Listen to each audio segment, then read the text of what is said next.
Nathan sneaked out of the house late in the evening to meet his girlfriend. The teenager thought he was extremely careful and quiet, but his whole family knew about his plan.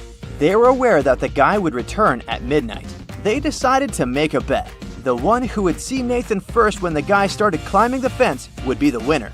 No chores for them for 1 week. Not to fall asleep, Nathan's dad switched on the TV. The teen's grandfather settled in the living room and started to read a book. The grandmother went to the kitchen to make pizza, and Nathan's mom went to her room, sat down on the floor, and started meditating. Who's going to be the first to spot Nathan when the time comes?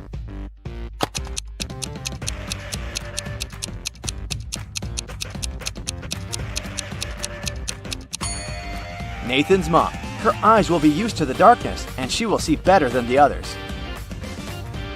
The CEO of a large company called the police. He was sure that one of his employees, Victoria, had stolen a memory card with secret information. She was going to sell it to the competitors. The police arrived at Victoria's house, but the woman didn't let them in without a warrant. The officers had to leave to get all the necessary papers. When they came back, Victoria was already sitting in her car, ready to drive off. The police officers arrested the woman. They searched her car and clothes, but found nothing. And then, when they were about to give up, one of the detectives realized where Victoria kept the memory card. Can you figure it out?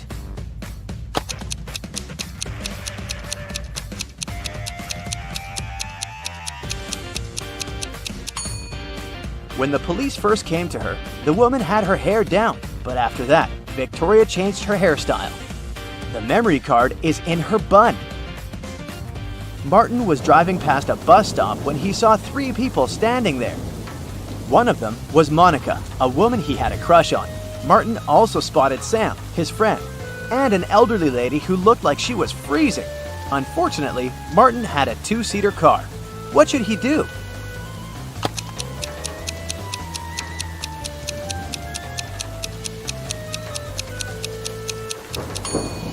He should let Sam borrow his car and stay at the bus stop with the girl he likes. This way, Sam will be able to give a lift to the elderly woman, and Martin will have more time to get to know Monica better. During a fire, a bank was robbed. The security guard told the police he wanted to save a bag with money, but he had to lace up his boot right in front of the emergency kit. At that moment, the door opened and hit him on the head. When he recovered, the money was missing. Why was the security guard arrested?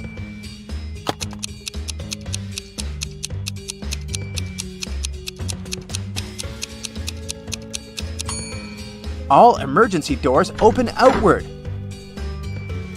Detective Adams came to the park to have lunch in the sun, but his attention was drawn by 3 men running around a fountain. Each of them was shouting, "Thief! Catch the thief!" The detective was confused. Who was the real thief? That's why he just kept watching. After some time, the distance between the men shortened. Detective Adams immediately realized who the real thief was. Can you figure it out too?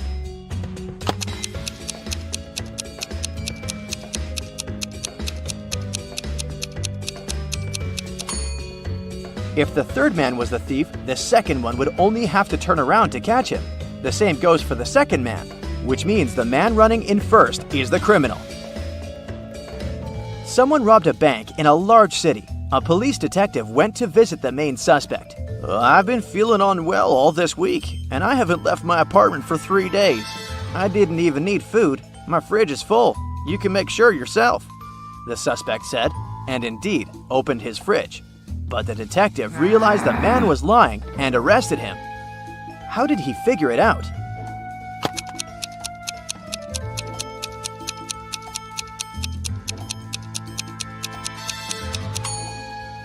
First of all, the bread on the table looks fresh. Plus, if the man had been staying inside for 3 days already, his fridge wouldn't be that full. Louis returns home after sunbathing on a beach. He turns on the stove to make an omelet. Sometime later, while he's having breakfast, someone knocks on his door. Several men introduce themselves as maintenance workers. They tell Louis about a gas leak in his apartment and ask him to evacuate immediately. Louis slams the door in their faces and calls the police. He's sure these guys are thieves. Why would Louis think that?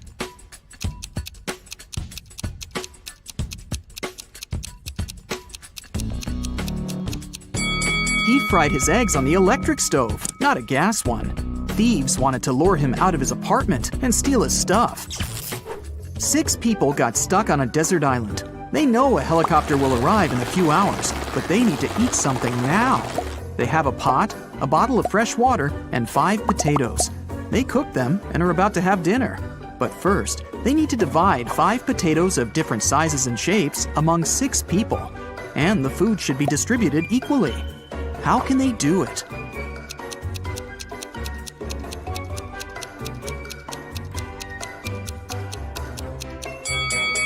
Easy. They should just prepare mashed potatoes. One famous film director loved it when people spoke about him, even if it was something negative. Once, he made a terrible movie. The man wanted people to hate it. Critics and viewers called his movie bad, unacceptable, ridiculous, and embarrassing every day. And the director enjoyed it. A couple of years later, in an interview, he asked a journalist, "So, what do you think about my latest movie?" The journalist replied shortly, but his answer offended the director. What did the journalist say?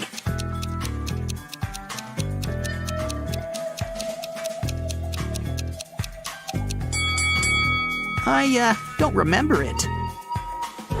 3 girls met in a cozy restaurant to discuss an upcoming party. Jessica ordered a lot of food. Sarah asked for cherry juice. Lucy took an apple out of her bag and started eating it. The waiter brought the juice and the ordered food and left. Sarah started sipping her drink from the glass, but Jessica didn't touch her meal at all. Someone's not human. But who?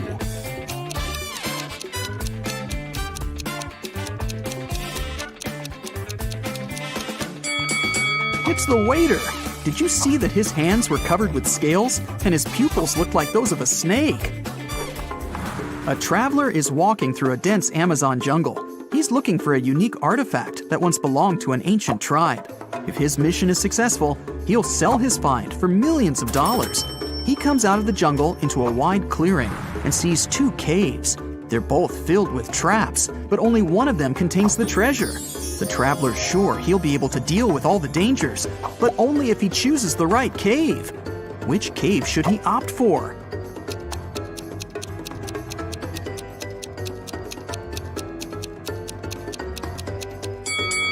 The right cave. See, the entrance is overgrown with cobwebs. This means that no one's been there for a very long time. All the other treasure hunters entered the left cave, and they never came back. Mark's friends invited him to a picnic. He arrived at the place, walked around the house, and saw a group of 8 people. None of them was his friend. It was the wrong house. Before leaving, Mark noticed that 3 people in that group were androids. Can you spot them?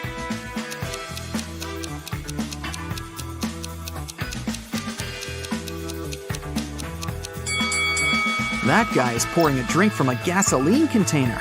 Smoke is coming out of this elderly lady's head because of a short circuit. And this girl is charging her phone through a cable connected to her neck. After a shipwreck, Jack found himself on a desert island.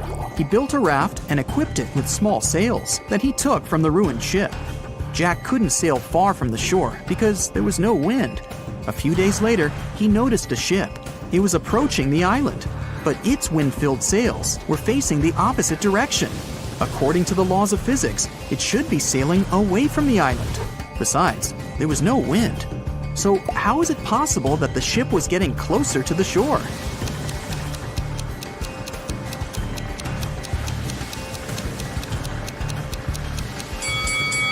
The ship was equipped with a motor. Richard is walking through the forest barefoot because some monkeys have stolen his shoes. He's cold and hungry. Fortunately, he spots a hut. Smoke is coming out of the chimney, and light is shining through the windows. 3 paths lead to the house. The first is covered with red-hot coals, and there are loads of rusty nails on the second one. And the third path is littered with broken glass. Yikes! Which way should Richard choose?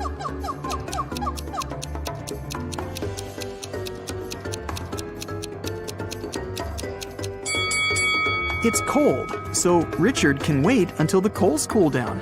And while he's waiting, he can warm up next to them.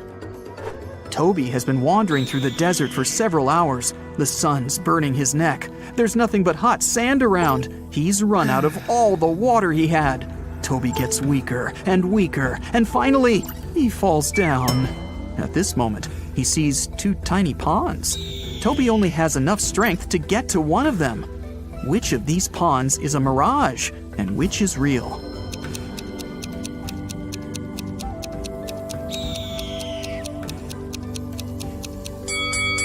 The left pond is real. See the clouds above it? It rained there, and the rainwater formed the pond. At the edge of the forest, quite far from the village, there was an old house. Its owner found his TV broken in the morning. Someone had smashed the screen. The owner called everyone who had been in the house that night: a cook, a cleaning lady, and a lawyer. "Who broke my TV?" the man asked. "I was cooking dinner. I didn't touch anything," the cook said. "I was cleaning the basement," the cleaning lady answered. "I was upstairs. I spent the whole night studying the documents," the lawyer replied. One of them is lying. Who is it?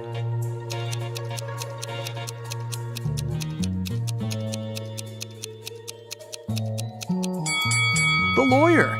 He said he was upstairs, but it's a one-story house. He couldn't be studying the documents on the roof all night. Tom has lost his car keys. He's searched every corner in every room, but hasn't found them. The guy goes to the farthest room, looks at the floor, and realizes the keys are hanging on the chandelier. How does Tom know that?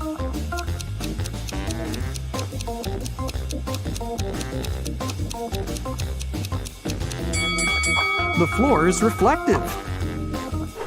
An elderly philosophy teacher began an exam.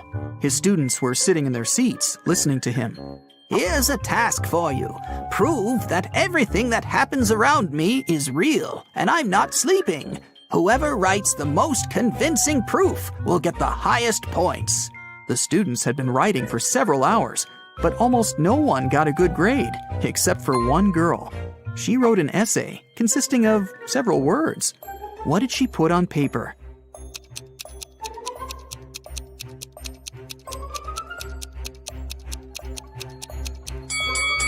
You can't read this if you're asleep. By the way, you can use this tip while sleeping.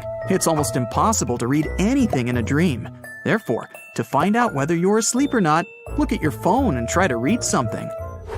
There was an old haunted house in town. Local people were afraid to go there, but one day, 3 girls and 2 boys decided to check that place out and record whatever was happening there. They approached the scary building, but one guy, Rob, refused to come in. He said he would wait for his friends outside. The rest of the group went into the house. Rob was nervous. After waiting for them for a few minutes, he was ready to call someone for help. But all 4 girls and 1 boy returned at this moment. Rob realized there were ghosts in the house and ran away from there. How did he know that?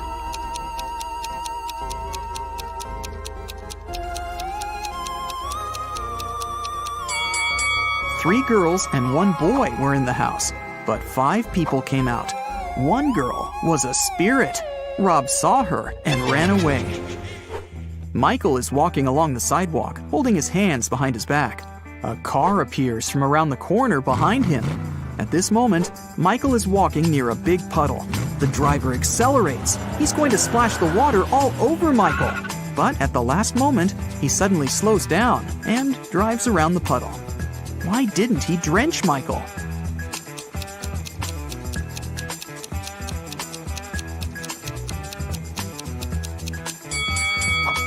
Michael was carrying a brick behind his back. The driver was afraid that Michael would throw it at his car, so he didn't drive over the puddle. Alexandra is walking around an old castle.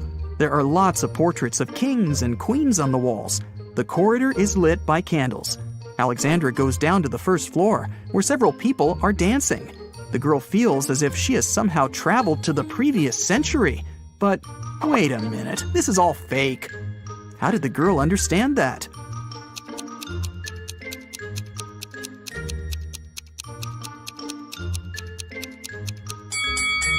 A hidden camera is installed in the corner of the hall.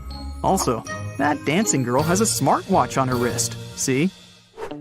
It's morning. Bob leaves his house and goes to the beach. The sun is peeking over the horizon. The sea is calm. There's no wind.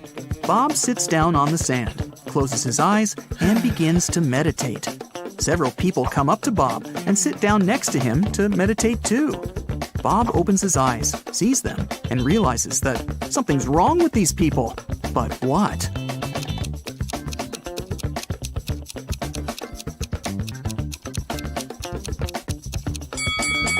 Look at Bob, and now at how these people are sitting. They aren't touching the sand. Their bodies are half an inch above the ground. Bella and Shelley are sisters and best friends. One weekend, their parents went on vacation. Before leaving, they strictly forbade Bella and Shelley to have parties in the house. But the sisters didn't listen and invited all their friends as soon as their parents left. After the party, the entire house was a mess. So, Bella and Shelley hired a cleaning lady to get rid of any evidence of the party. When their parents arrived home, their mother, Jessica, began to yell, "I told you, no parties in this house!" How did she know?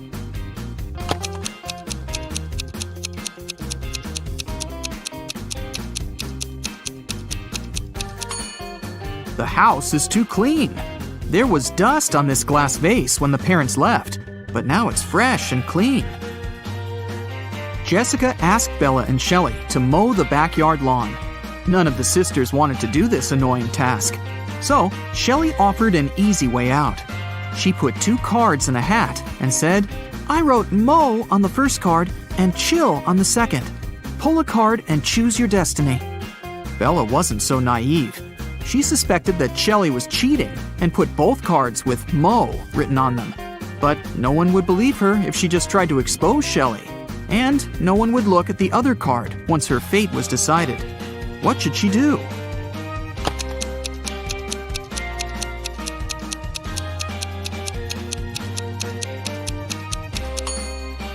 When asked to draw a card, Bella should pick any and destroy the paper without looking at it. In this case, to decide her fate, they'll have to look at the other card, which also says mow. And this will mean that Shelley should mow the lawn.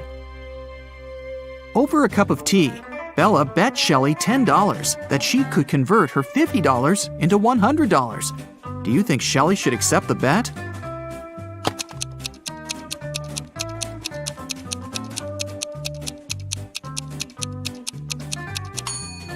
There's no logical reason behind accepting it.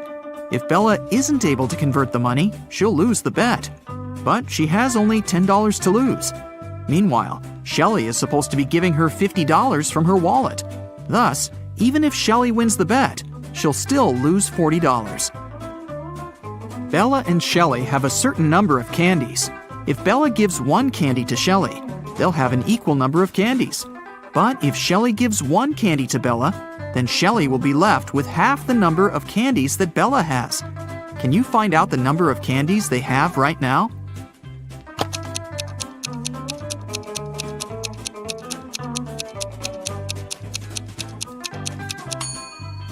Let's use some math to figure it out. Right now, Shelley has X candies and Bella has Z candies. Now we can sum it up in these equations. X plus 1 equals Z minus 1. Therefore, Z minus X equals 2. Also, X minus 1 equals Z plus 1 divided by 2. Now we know that 2X minus Z equals 3. So, if we equate these two conclusions, we'll get the following. X plus 2 equals 2X minus 3. Now we know that X equals 5, and Z equals 7. Therefore, Shelley has 5 candies, and Bella has 7 candies. Shelley was doing laundry and found out that her favorite t-shirt got torn. Can you count the exact number of holes in her t-shirt?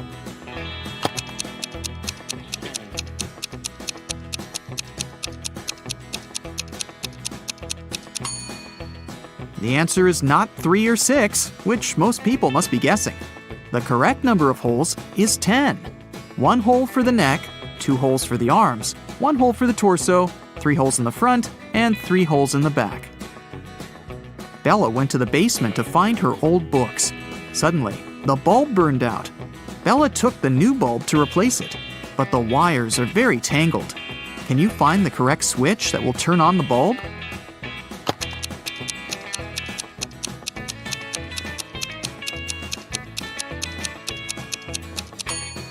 It's the red switch. The best way to get the answer is to start from the bulb. It's been a long day. Bella finally went to sleep. But when she saw her bedroom, she yelled and ran away. Can you tell what's wrong here?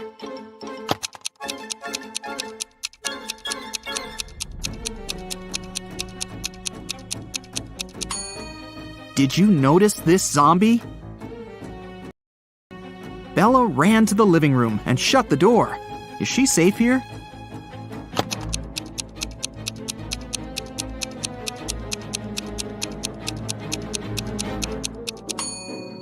Nope. Take a look at the mirror. Some stranger is inside the room. Bella and Shelley went hiking with their friends. 4 of them went into a completely empty lake. And then 8 people came out. How is this possible?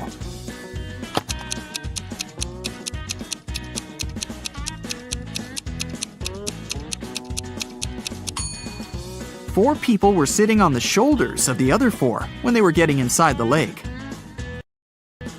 The guys made a stop to have a picnic. They began to play football. During their play, Bella's boyfriend, Rob, busted his lips and ears and broke a couple of ribs and thighs. However, he still managed to play a professional match the very next day. How can this be possible?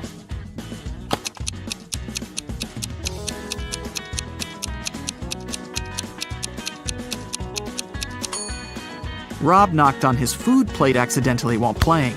He had pig lips, ears, and ribs, along with chicken thighs. When he knocked on his plate, he busted his food.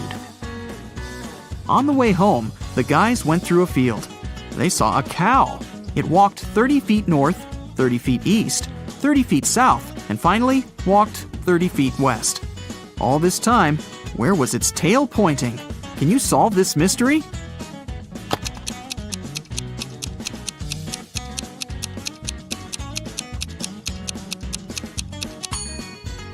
Downwards, of course. The guys rented 4 scooters in 4 different places and hit the road. They agreed to meet in a cafe at the gas station. Here's the map. Can you tell which scooter will reach the destination first?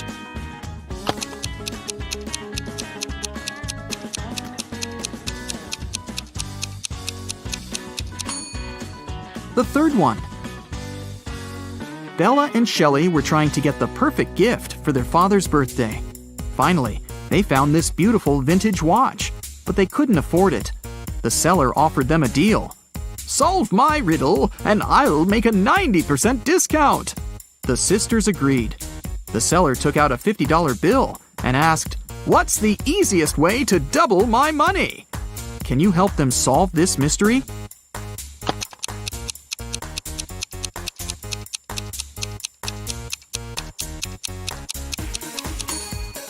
They should put the bill in front of a mirror. The sisters decided to have lunch in a cozy little cafe. The cook offered them tomato soup, mushroom salad, chicken wings, octopus, and mushroom pizza. Can you help them choose the safest food?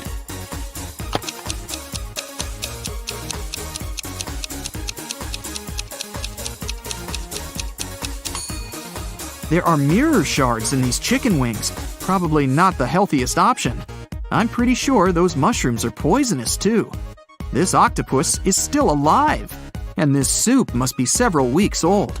So, Bella and Shelley should choose the mushroom pizza. After lunch, the local barista offered the sisters free coffee if they managed to solve his tricky riddle. Here's the task. Name a 10-letter word in English that can be typed using only the top rows of your computer keyboard.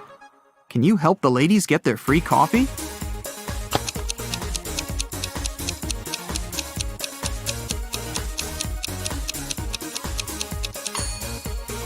And the correct answer is typewriter. Great job!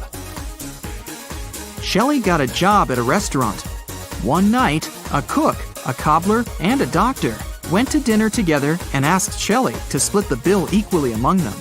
When the bill arrived, it was for 4 people. How can this be possible?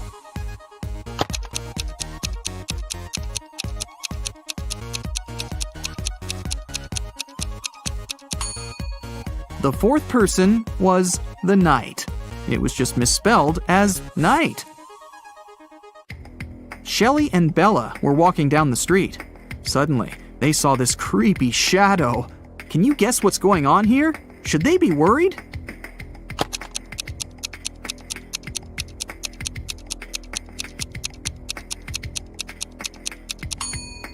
Nope, it's Halloween. The guy is just walking around and scaring people in his witch costume. See, he's wearing sneakers. Shelley and Bella saw this mysterious magic shop sign and decided to go get some tarot readings. As soon as they entered the shop, a wicked witch locked the door and said, "I will make your biggest dreams come true if you crack my code. But if you fail, you'll stay here forever." Then she gave them the following clues. A. 981. One number is perfectly placed. B. 924. Everything is incorrect. C. 093. 2 numbers are part of the code, but are in the wrong places. D. 147. One number is part of the code, but is in the wrong place. E. 783. One number is part of the code, but is in the wrong place. Can you help Shelley and Bella?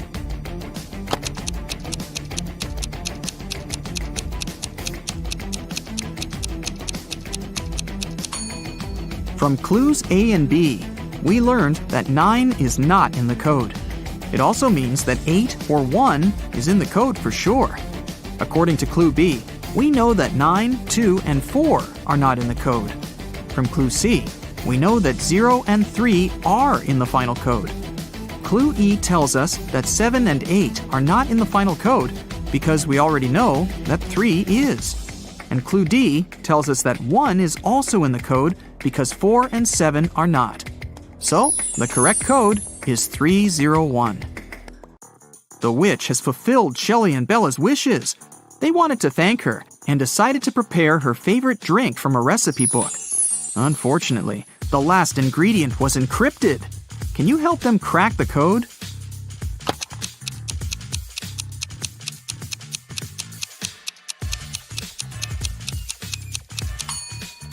They should add a tear of a triton. After visiting the witch, Shelley met a handsome guy, Tom. They had a perfect date. Shelley couldn't believe that he was real. She thought it was an illusion created by the witch's spell. So she decided to test the guy's logical skills. She showed him this list and asked just one question. What do these words have in common? Can you help Tom?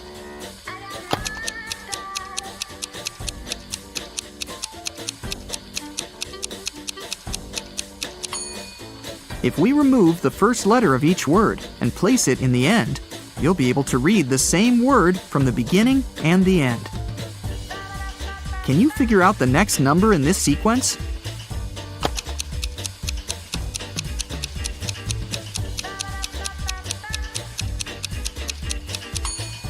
It's 2.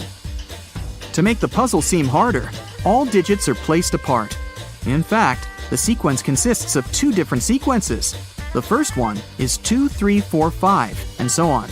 And the second sequence is 9, 18, 36, 72, and so on. Now it's obvious that the next digit should be 2. After breakfast, Cassie goes diving. She sees a lot of identical clownfish underwater, but one of them doesn't belong here.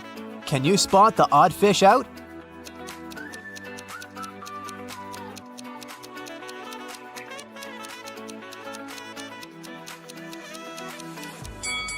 This one over here.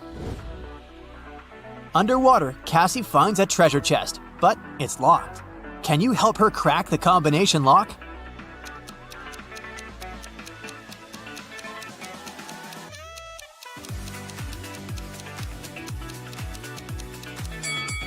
There are 3 turtles painted on the treasure chest. Each turtle has a certain number of rings on its shell. It's a hint. If we count the rings, she'll get the code. 8, 4, 5. Cassie opens the treasure chest and finds a pearl necklace. She goes to the local jewelry market hoping to sell it. John says, "This jewelry is not so precious, but I can offer you $50 for one pearl." Noah says, "Trash! These pearls are fake! $5! This is my last price!" And Mia says, "Madam, we can sell it at auction. Rich guys will pay hundreds of dollars for this necklace. I can be your agent and take 15% of the revenue. What do you say?" One of these guys is a scammer. Can you guess who?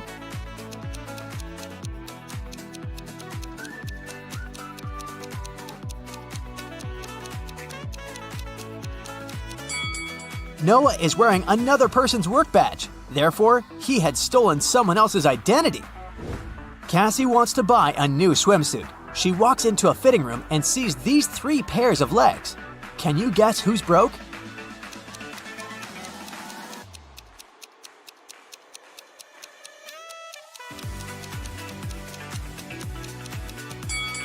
All 3 women have relatively new sandals, but let's take a look at their toenails.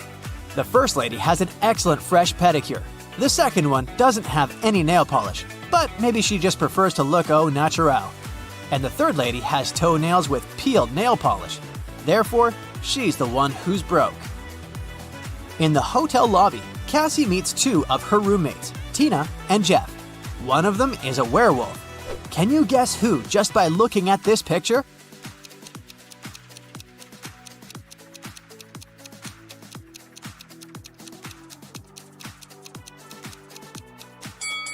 Tina is a werewolf. She has handcuffs on her leg. Cassie goes to the beach to sunbathe. There's a vampire on one of these sun loungers. Can you spot where exactly?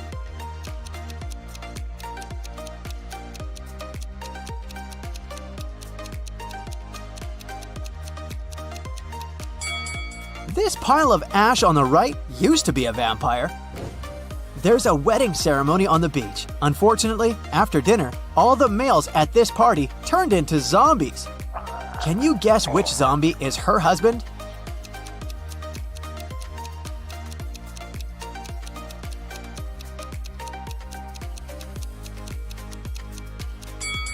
It's this guy. He's wearing a ring. In the evening, Cassie arrives at an abandoned haunted village to film a video for her vlog. She spots 5 weird things about this place right away. Can you see them too?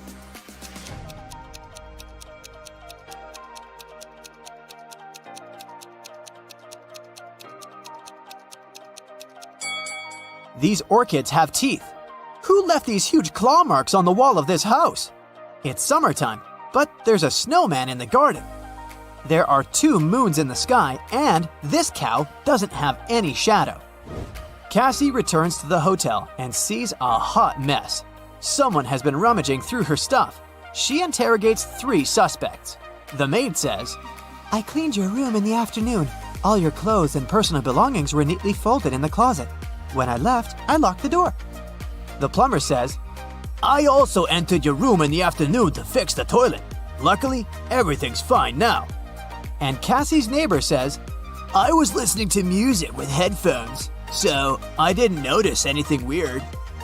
Who's lying?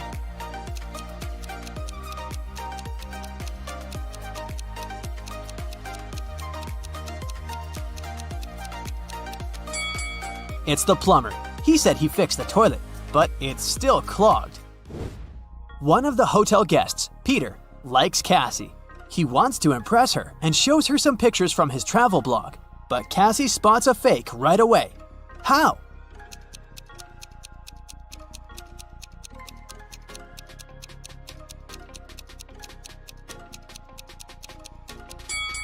Take a look at the wind direction in this picture. In the background, the wind is blowing to the left, but his hair is blowing to the right. Therefore, Richard had photoshopped himself. Okay, I'll show you 2 profiles. Your task is to guess which of the 2 is fake. Let's start. Which profile is fake?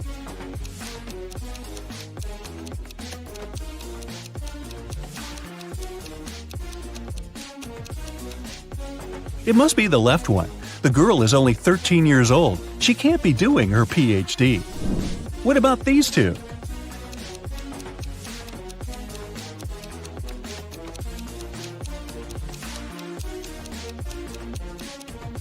The person on the right was born on February 29. It's fine, this date does exist, but there was no February 29th in 1985 because it only occurs every 4 years. So the profile on the right must be fake.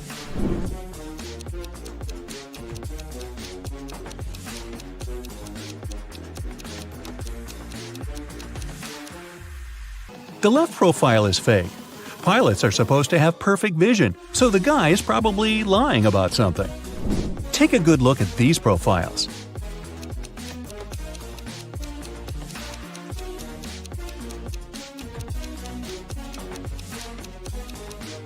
Okay, Pan Am and Narnia are two fictional places, so I'd say the left profile is a fake one.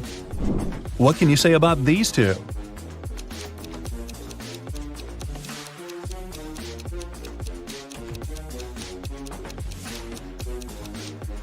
Well, as far as I know, 14-year-olds can't get married in Canada, so the profile on the right is fake. Now, I'll show you some photos. Your task is to guess what's wrong with them. Let's begin. Here's the first one for you.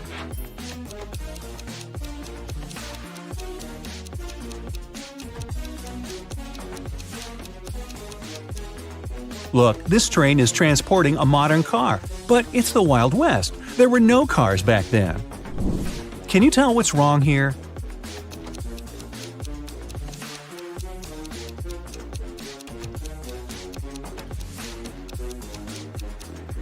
It's medieval times, but look, there's a 10-story building in the background. What about this picture? Do you see anything strange?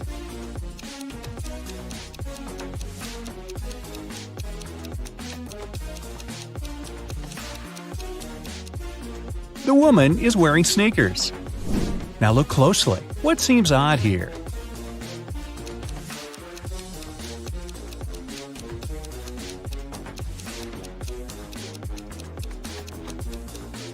This woman has a modern camera. I don't think people had them back then.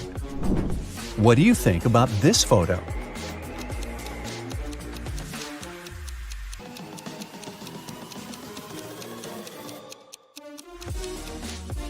The mountain in the background is green. There's no snow. Keep going. What's wrong here?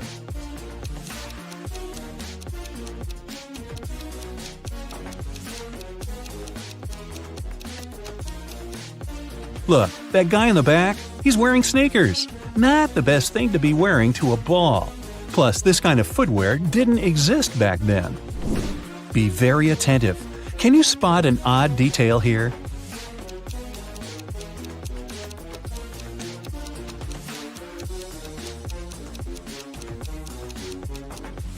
This guy has 3 hands. How handy. Ryan had a crush on a girl from his school, Amelia. Once, he got a note from her saying that she liked him. So Ryan decided to write her back and ask her to prom. Unfortunately, he didn't remember which desk was Amelia's. There were 2 possibilities. Can you tell which desk is the one he needs?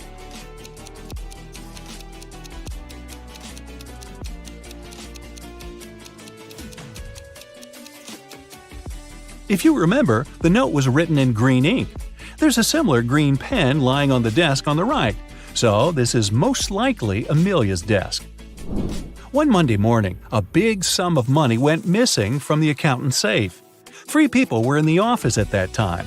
Magnolia, the accountant, said she'd left for several minutes to go to the bathroom. Walker, a software manager, said he'd gone out for lunch and hadn't seen anything. Dawson, a cleaning man, said he had been cleaning the 2nd floor at the time. Can you figure out who's lying?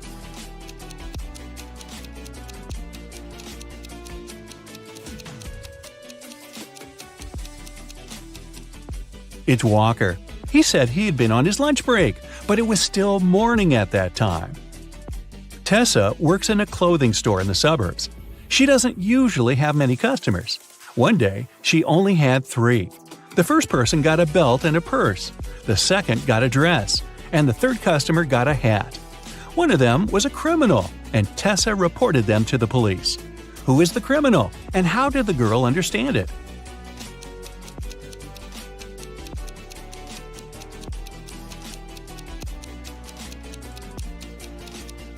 The third customer gave her a $1,000 bill, and such bills don't exist.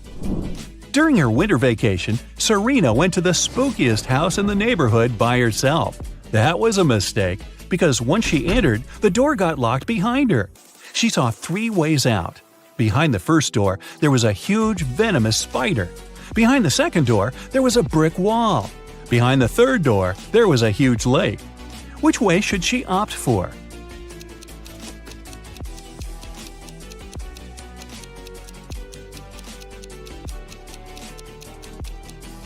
She should take the third way. It's winter, and the lake is frozen.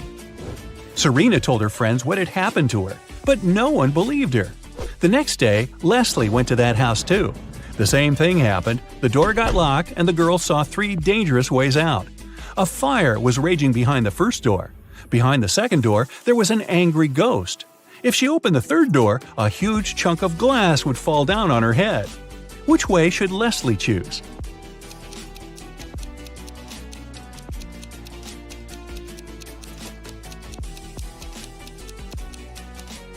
Well, if I were her, I'd choose the second way. Ghosts, even angry ones, can't physically harm you.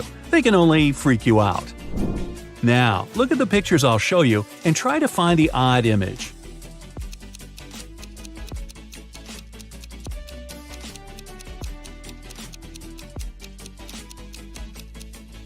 Yep, it's right here. Another one for you. Be very attentive.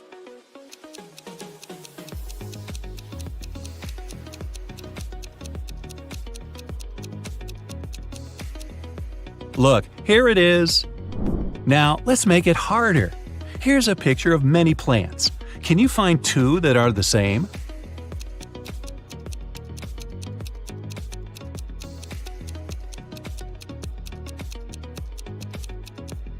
Here's one. Here's the other. Can you find 2 similar images here?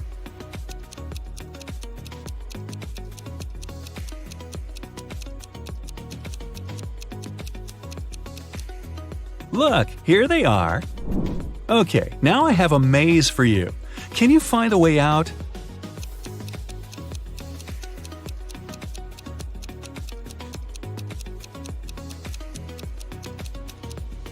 Right, that was amazing. Here's another puzzle for you. Help A find her way to her best friend B.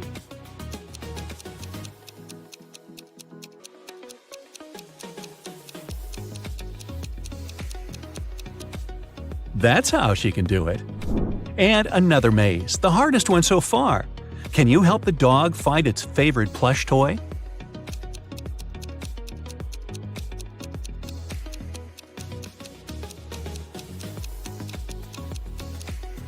Here it is.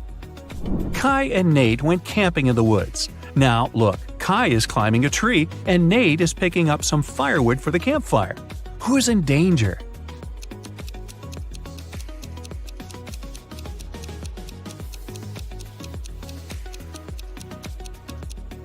Nate. A bear is approaching him. The guy should be very careful.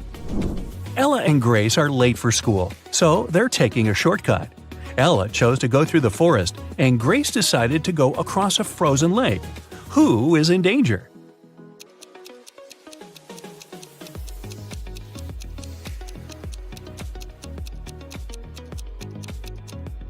Grace. The ice on the lake is melting. There are cracks over there. Pierce's daughter and Andre's son came back home after studying at their friend's house. Neither of the parents got suspicious, but someone's kid had been to a party instead of studying. Whose kid was it?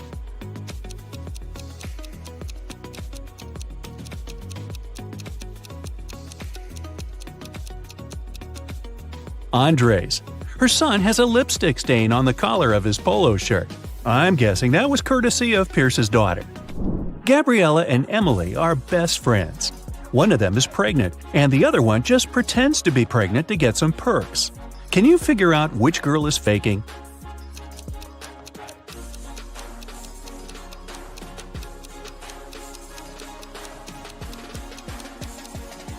I'd say it's Gabriella. Look, she's wearing really high heels, so she's probably not afraid of slipping and falling. If she was pregnant, she'd be more careful, you'd think. One day, Los Angeles police were warned that the infamous robber Samuel had left Spain and taken a plane to Los Angeles. The only detail the police knew was that the criminal had a beard. At the airport, they stopped a group of people who had just arrived from different countries.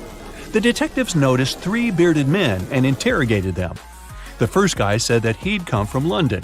The second one said he'd arrived from Spain, but his name was Cristiano. The third man said he'd come from Poland to have a vacation.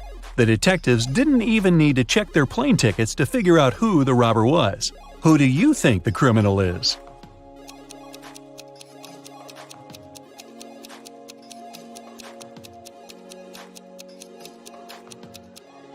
It must be the man who said he'd come from Poland. He's supposed to be on vacation, but he doesn't have any luggage with him. Leela called the police and reported that she had been robbed. She said that she had been in a restaurant's bathroom, fixing her makeup. Suddenly, someone came up to her and hit her on the head. The person had approached her from behind. That's why she didn't see what they looked like. But the police sent the woman home and refused to file the report. Why?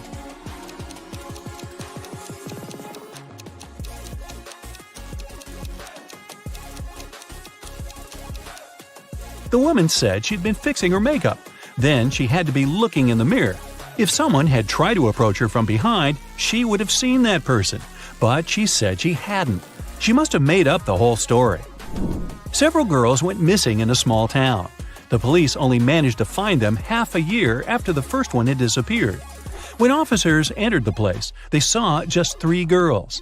They all said they had been locked in a small room and had never left it. The detectives knew that one of them was the kidnapper. The first girl, Eleanor, said she'd spent around a half a year there. The second girl, Vera, said she had been confined there for 2 months. The third girl, Sienna, said she'd been there just a week. Can you guess who's lying?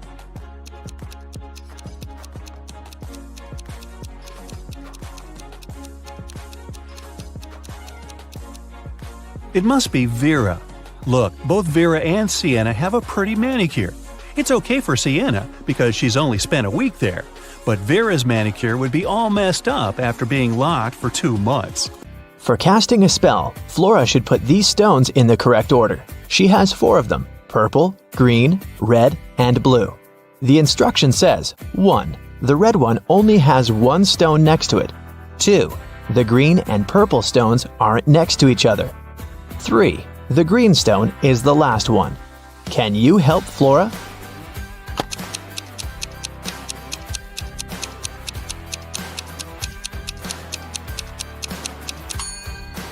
If the red stone only has 1 other stone next to it, then it's either the first one or the last one. But since green is the last one, then red is the first one. If the green and purple stones aren't next to each other, then there's the blue stone between them. So, the correct order is red, purple, blue, and green. It was midday. Kaylin was exploring a big local forest. She found an abandoned mansion and entered it. The door closed behind her back and wouldn't open. Oh no! Kaylin got trapped inside. There were 3 other doors leading to freedom, but there was a catch. Behind the first door, there was a huge pit that would take her miles underground. Behind the second door, there was a magnifying glass that concentrated sunlight and burned everybody and everything that entered. Behind the third door, there was a hungry and dangerous lion that would eat anybody and anything that entered. Uh-oh. How can Kaylin escape?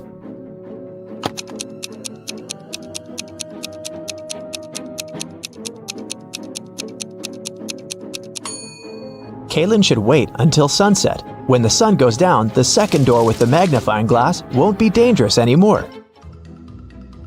Amelia, Belle, Chloe, and Della are identical quadruplets who always prank people. One day, one of the girls' teachers had to let Amelia leave the class early. She had a doctor's appointment, but the woman wasn't sure which girl was Amelia. The quadruplets had decided to help her. Here is what they said. Amelia is one of the girls standing in the middle. No, Amelia is one of the girls standing on the sides. I'm Amelia. I'm not Amelia. 3 girls lied and 1 told the truth. Who is Amelia?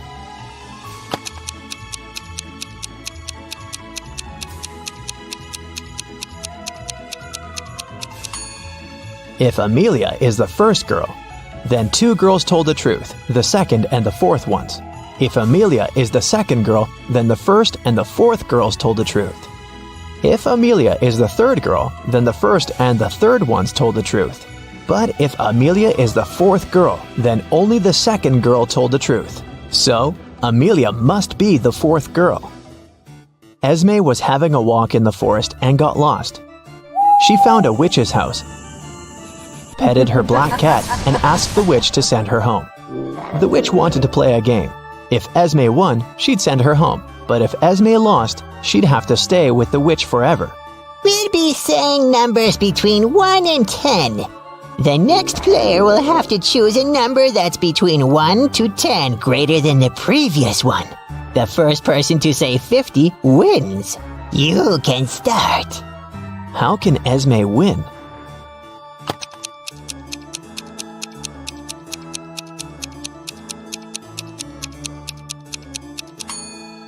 If she wants to say 50, she needs the witch to say a number between 40 and 49.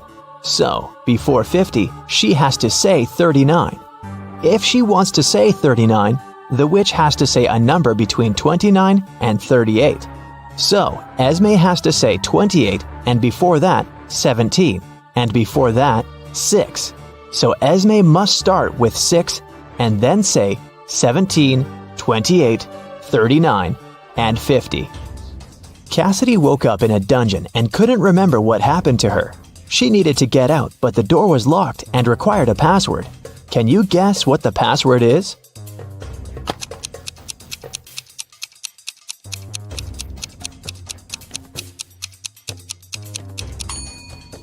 Every next number is made by moving the last digit of the previous 4 to the front.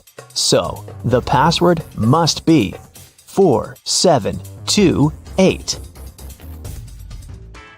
Mrs. Davies is an elderly lady telling a story of her life. After I lived 1/4 of my life, I got my first car. I married 1/12 of my life later. 1/6 of my life later, I started a business. 1/4 of my life later, I got my first granddaughter. She just turned 18. How old is Mrs. Davies?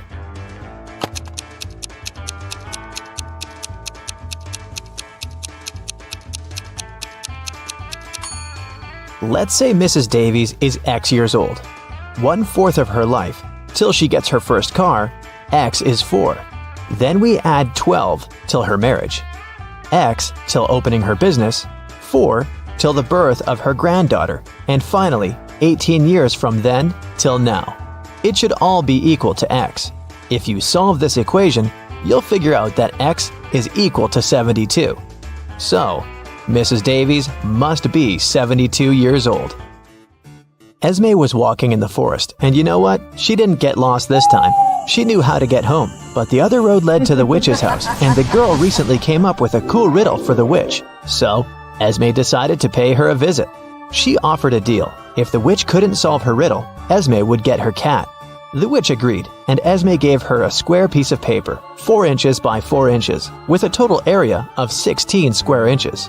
Turn it into a square with a total area of 8 square inches without a ruler. How can the witch do it?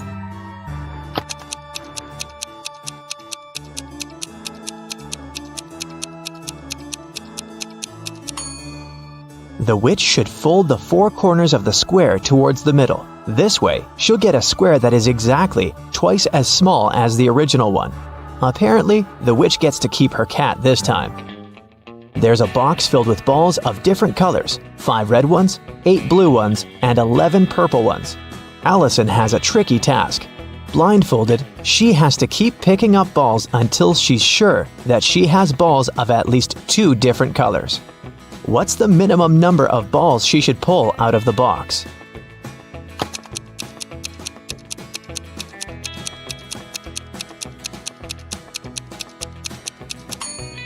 In the worst-case scenario, Allison will be picking up balls of the same color until there are no more of them left in the box. The majority of balls are purple, so if she picks up a purple ball every single time, it'll be 11 balls. And only after that will she get a ball of a different color, so she should pick up 12 balls. Susan found out that her favorite pop band was playing a private concert for VIP clients in a luxurious club. She decided to sneak inside through the back door. But, unfortunately, Susan came across a strict guard behind the door. He refused to let Susan inside without a password. But, luckily for her, there was a hint on the guard's t-shirt. The hint was to infinity plus BD. Susan deciphered the hint and was allowed to enter. Can you guess what the password was?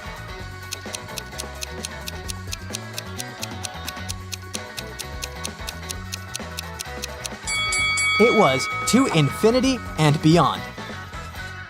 After the concert, Susan met up with her friend Bobby. Bobby was an expert in ghost activity. He invited Susan to go ghost hunting to a creepy old hotel. Of course, Bobby had state-of-the-art equipment. Once they arrived at the hotel, his equipment indicated there was strong paranormal activity going on. It looked like the ghost had a sense of humor and wanted to play hide-and-seek with them before it revealed itself. It led Bobby and Susan into a room with 4 doors. Each door had an inscription on it with some clues. The sign on door A said, "It's behind B or C." The sign on door B claimed, "It's behind A or D." Door C said, "It's in here." And door D stated, "The ghost isn't here." Bobby and Susan looked very confused until a note appeared next to their feet. It said, 3 of the inscriptions are false and 1 is true. Can you guess which door leads to the ghost?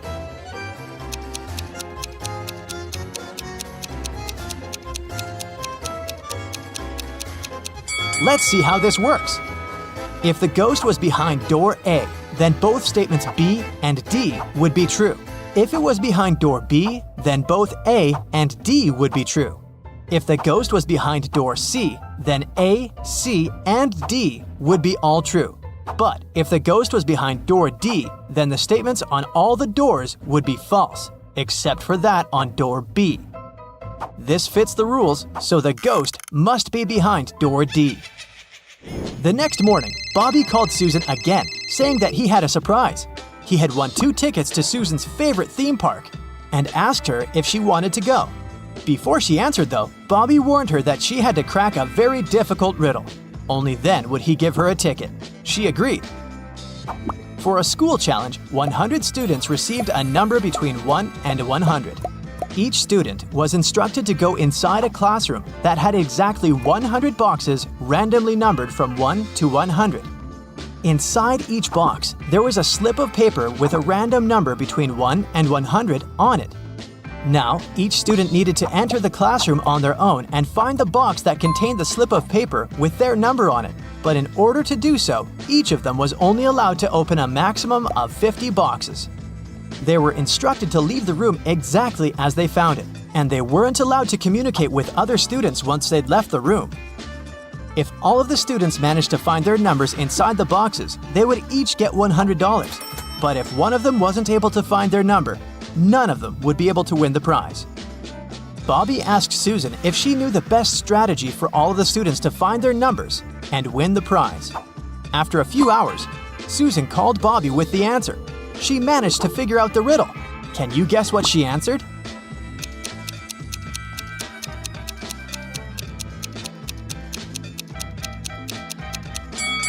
This riddle isn't obvious, but let's see how it works.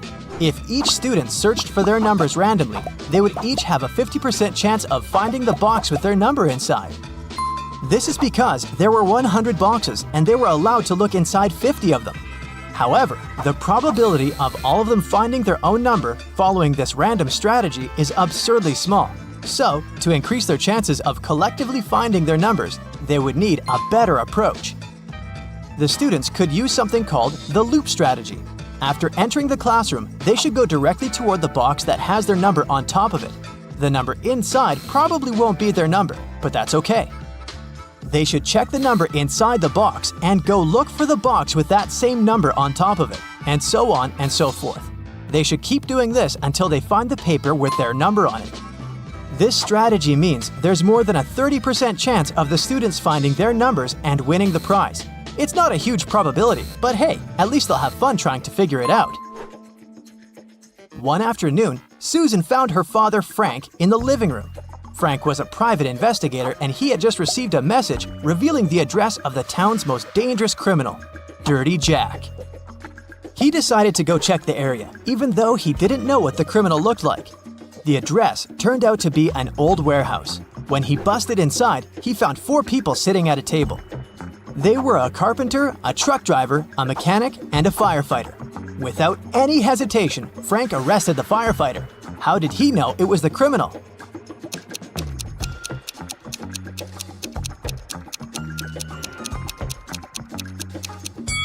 The firefighter was the only man in the room. The rest of the people were women.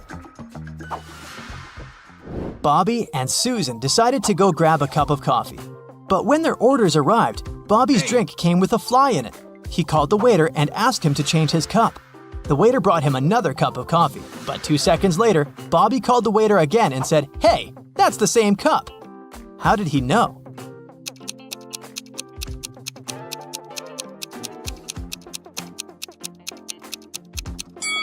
Because Bobby had already put sugar in his coffee. And when he tasted the new drink, it already had sugar in it. Susan and her family went on vacation to their country house, but unfortunately, it was raining heavily. It kept raining for 13 days. When it rained in the morning, the afternoon was beautiful and clear. And when it rained in the afternoon, the next day was blessed with a clear, sunny morning. Overall, Susan's family experienced 11 nice mornings and 12 nice afternoons. Can you find out the total number of days they spent in the country house?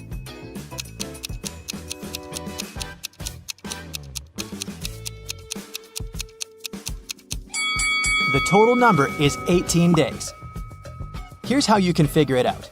Let's call clear afternoons X, clear mornings Y, and periods of time with no rain O.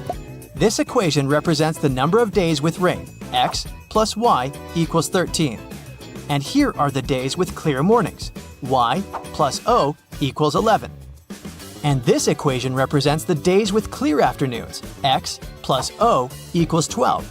If we solve these 3 equations, we'll learn that X equals 7, Y equals 6, and O equals 5. So the total number of days is 18. Bobby started his morning by jogging in the park near his house. When he returned, he got to know some very unpleasant news. Someone had stolen his car. He questioned 3 of his neighbors. Henry said, "I've been playing video games for the past 12 hours and haven't left my basement." Rosie said, "I'm a gardener. I've been planting daisies in the public area all morning, and I think I saw a suspicious man who opened the car using a knife." Jack said, "I saw your car when I went out for groceries, but when I returned home, it was gone." Who's lying?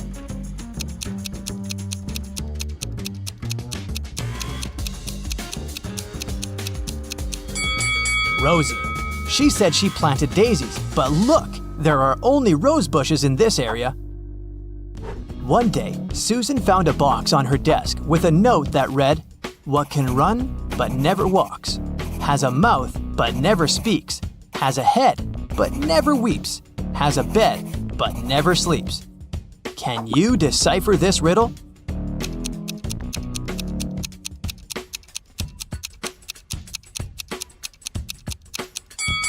The correct answer is a river.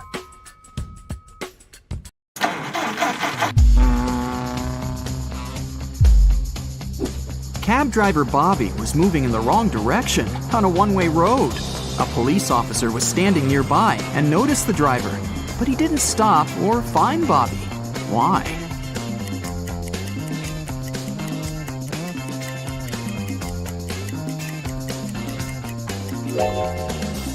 Because Bobby was going on foot.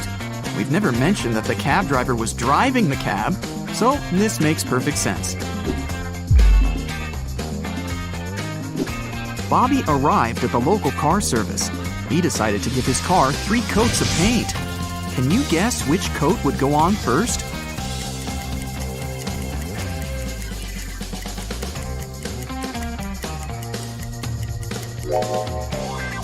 The second, as it's the only coat that can go on the first coat. The mechanic told Bobby, "Hey bro, I'm gonna give you a discount if you manage to crack my riddle, so listen carefully. They are the 5 precious gems of an everyday sort, and all can be found on a tennis court. What are they?" Can you solve this mystery?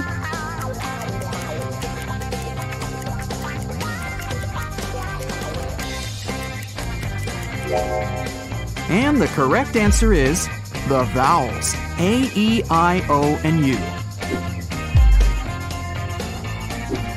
Bobby was having a cup of tea when he called the waiter and told him that there was a fly in his tea. The waiter took away the cup and brought another one. But 2 seconds later, Bobby called the waiter again and said, "Hey, that's the same cup of tea." How did he know?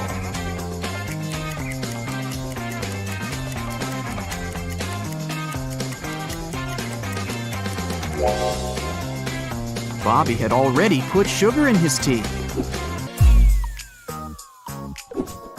Bobby's friend Bill joined him during lunch and offered a bet.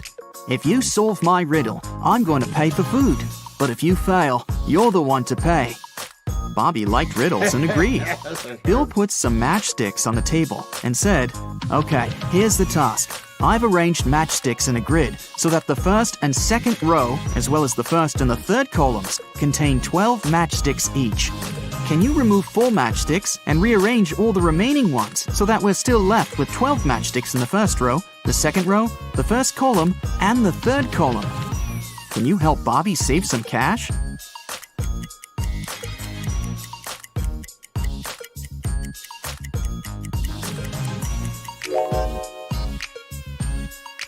Here's the solution. Bobby went to the restroom after lunch. Unfortunately, the door got locked automatically. Now Bobby needs to enter a password to get out. He found this hint hanging on the wall. "A word I know, 6 letters it contains. Subtract just 1, and 12 is what remains. What am I?" Can you crack the code?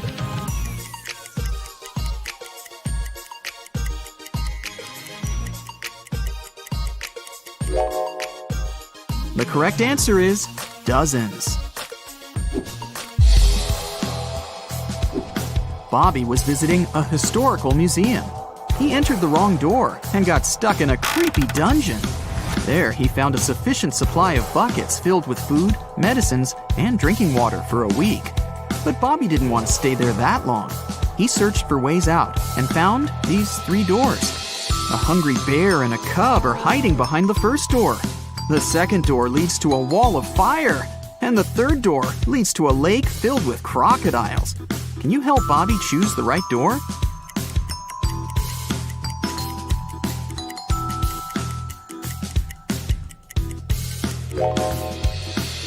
The bear will try to protect the cub, even if you offer them all of your food.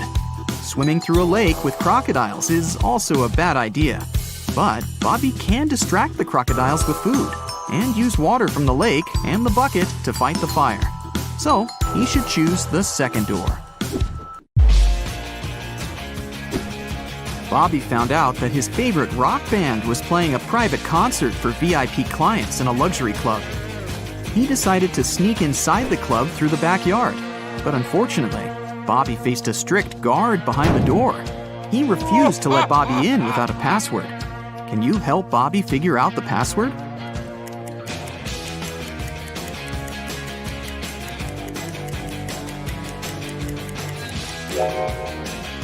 Take a look at the guard's t-shirt. It's a rebus. The password is "To infinity and beyond." Bobby's friend Mike is an expert on paranormal activity. He invited Bobby for ghost hunting in a creepy old hotel. Their equipment indicated strong signs that a ghost was hiding behind one of the 4 doors. Each door has an inscription. The sign on door A says, "It's behind B or C." Door B says it's behind A or D. Door C says it's in here. And door D claims that the ghost isn't here. Mike's psychic powers have told him that 3 of the inscriptions are false and 1 is true. Can you guess which door leads to the ghost?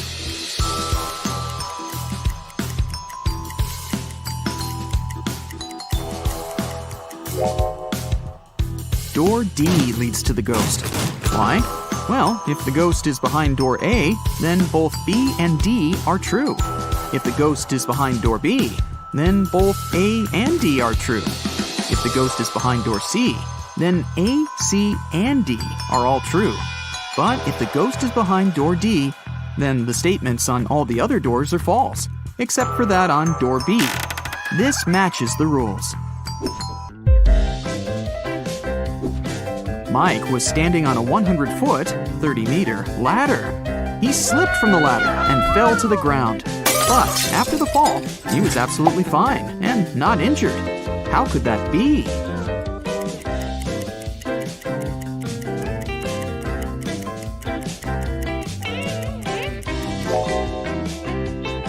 Mike was standing at the bottom of the ladder.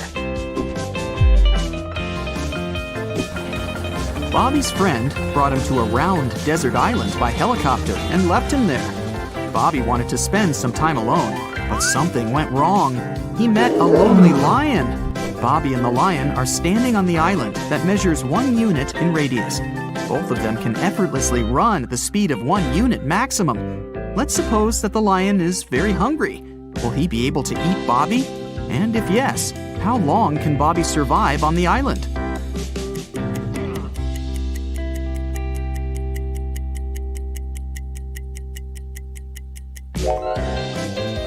There are 2 possibilities. If Bobby decides to run on the perimeter of the island, the lion will eventually catch him. And here's the second possibility. Bobby doesn't run on the perimeter. This way, he will be using an escape strategy that will work for an infinite time. So, Bobby should probably choose the second strategy and just wait for the helicopter to come back and pick him up. Bobby and his friends went on vacation to a country house. But unfortunately, it was raining heavily. It kept raining for 13 days. When it rained in the morning, the afternoon was beautiful and clear. And when it rained in the afternoon, the next day was blessed with a clear, nice morning. Overall, the guys experienced 11 nice mornings and 12 nice afternoons. Can you find out the total number of days they spent in the country house?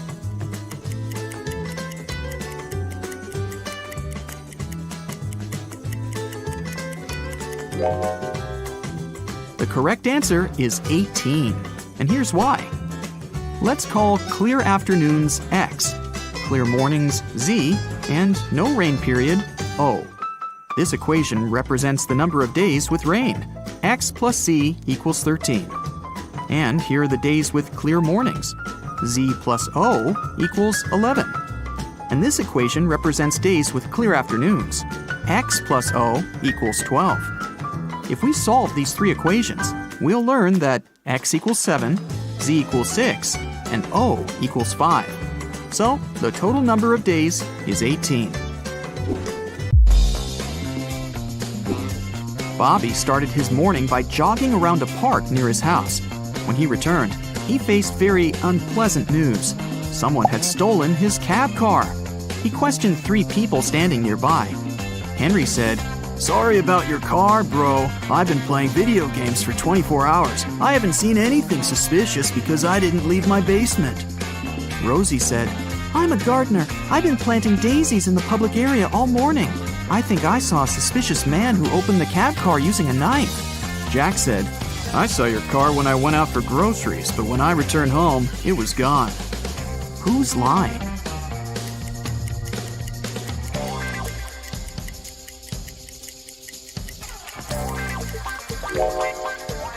Rosie. She said she planted daisies, but there are only rose bushes in this area. Police officer Frank received an anonymous text message. It revealed an address where Frank could find one of the most dangerous criminals. The police went to check the area. They didn't know what the criminal looked like, but they knew that his name was Dirty Jack, and he was inside the house. The police busted in on a carpenter, a truck driver, a mechanic, and a fireman. All were playing poker. Without any hesitation or communication of any kind, they arrested the fireman. How did they know that he was the criminal?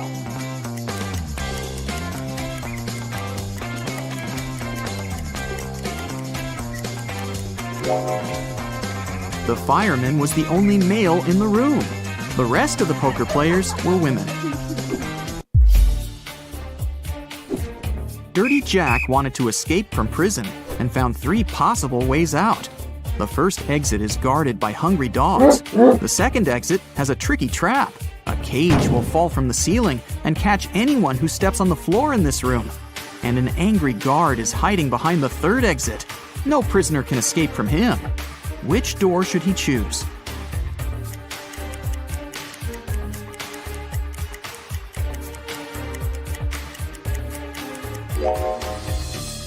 The second one. He can throw his boot to activate the trap and then just walk around it. Dirty Jack got out of prison and found himself in the middle of the ocean. He landed in a cave underwater and got trapped. Stones are hanging above him, and he has only 2 options to escape. A huge jellyfish is waiting on the first path, and a hungry shark is waiting on the second path. Which way should he go?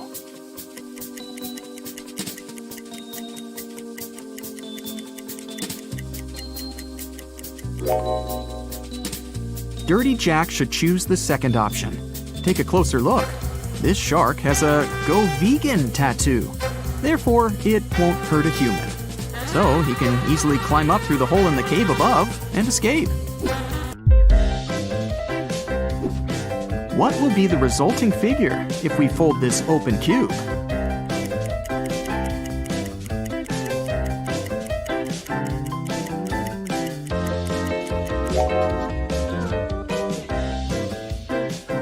The correct answer is A.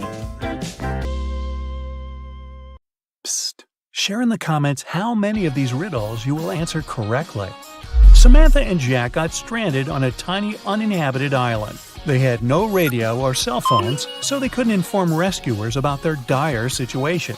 There were no trees on the island, so they couldn't make a smoke signal, and all around them was just sand and rocks. Suddenly, Samantha noticed a plane circling the sky in search of them. Unfortunately, it was flying too high, and the pilot couldn't see them. That's when she got a bright idea. Soon after, the plane picked them up. What was Samantha's idea?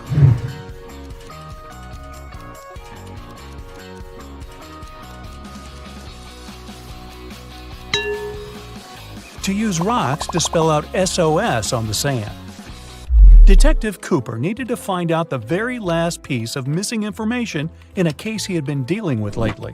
He finally got to the office where secret documents were hidden. To open the door, he needs to choose the right button. There are 3 of them, a yellow one, a green one, and a blue one. Which one should the detective choose?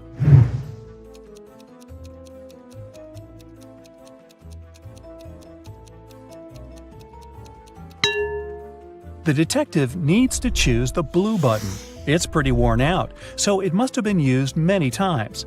Plus, there's a small note with a warning. The green button is for an emergency, and the yellow one shuts all the doors and turns off the lights in the whole building.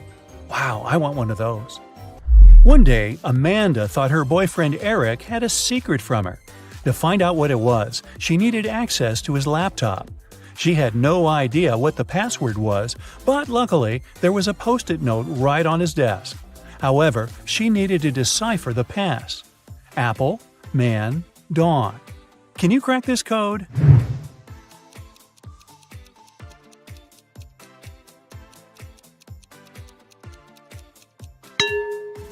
Right, it's Amanda. Her name is the code.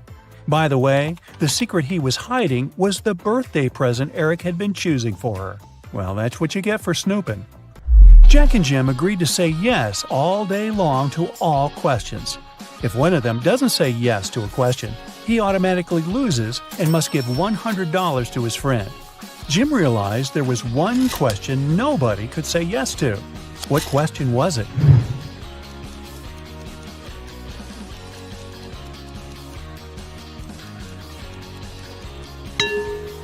Jim realized nobody could say yes to the "Are you asleep?" question. Jim waited until Jack took a nap and recorded a video in which Jack replied with a snoring but not yes to Jim's question. Seems like a cheap shot. Jason is a shop assistant in a department store. At the moment, there are 3 people in a fitting room he's assisting. Jessica, the girl, is wearing a green dress. Sean, a man wearing a leather jacket and skinny jeans. And Alex, the man who's currently taking a larger pair of jeans that Jason brought him. One of the clients is an alien. Jason has to figure out who it is.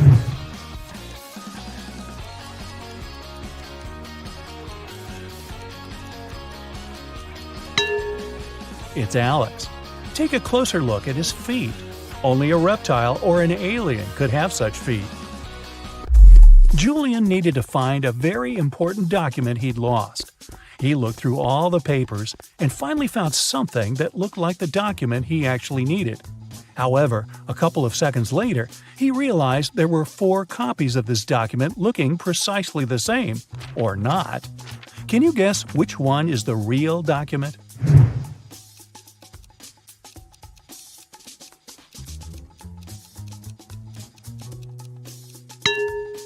It's the one in the upper left corner. It has a stamp and a signature, and it says Agreement. The one next to it looks similar, but it has a spelling mistake. It says Agreedment. The rest of the copies lack either a stamp or a signature. Mr. and Mrs. Jones are fond of art and love collecting rare and expensive pieces.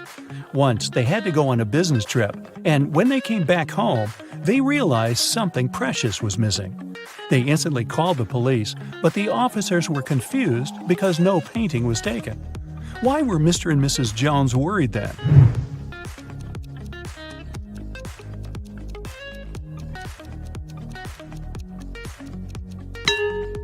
A frame was missing. In fact, it cost much more than many art pieces, as it was encrusted with gems. Mary was walking in the woods and suddenly saw a really fancy castle. It was getting late, and she thought she might ask for a stay there overnight.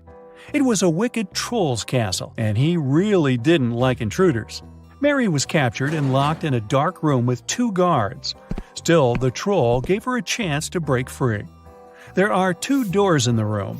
One door leads to freedom, and the other is locked. The guards know which door will set Mary free. One of the guards always tells the truth, while the other always lies, and Mary doesn't know who it is. She can ask just one question to one guard only. What question should she ask?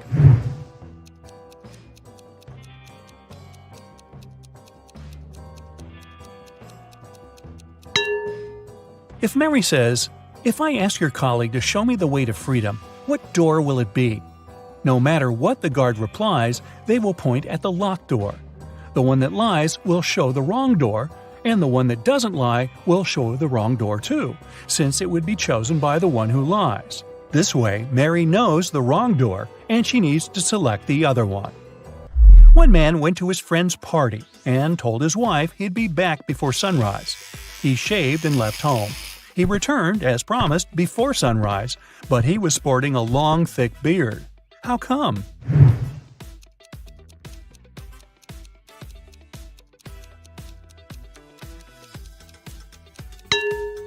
The man and his wife live in a place with polar nights that last for several months.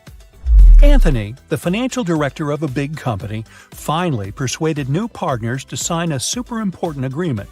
He then put this document into a folder and left it on the table in his office.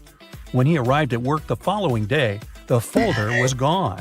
Anthony gathered all the employees in the office at the time and questioned them. The cleaning lady said she had been busy washing the floor and hadn't paid attention to anything around. The designer explained that he hadn't left his working place even once. What's more, being an artist, he didn't have any interest in agreement documents. The accountant admitted that he had entered Anthony's office to have some documents signed, But once he noticed there was no one inside, he immediately left. Who took the folder with the agreement?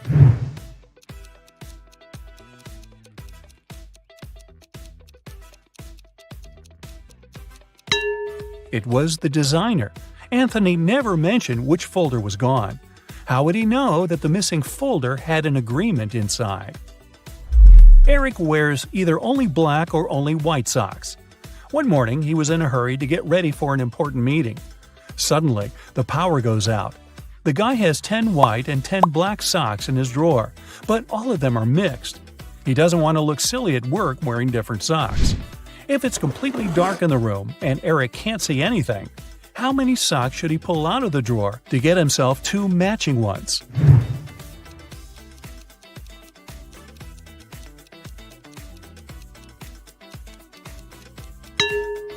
Three socks are more than enough. In a set of 3 socks, he's bound to have 2 of the same color. Jane told her boss someone had taken the documents she had prepared for the meeting. She added that she had noticed someone come in wearing a smart suit, gloves, and a black mask. This person also had 3 rings on their fingers. The boss didn't believe her. Why?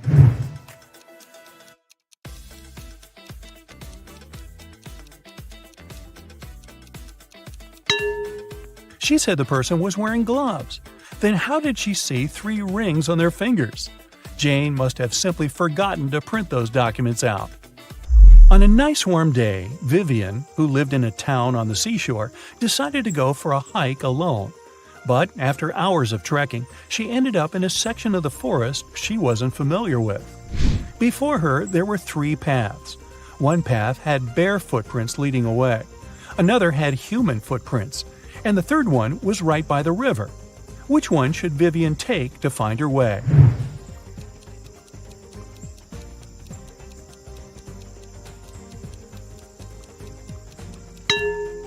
The river path. Since she lives in a coastal town, the river mouth most likely ends up in the sea. That way, she could figure out where she was. Abby was a college student. Every day before classes, she packed a sandwich for lunch. And her meal disappeared from her backpack every single time. After Abby was left hungry once again, she got very angry and decided to track down the thief.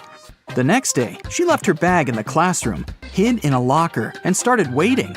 Abby noticed someone pull the sandwich out of the backpack, but she didn't see their face. She decided to ask everyone about the stolen sandwich. Liam said, "How dare you? I only eat fruit salads."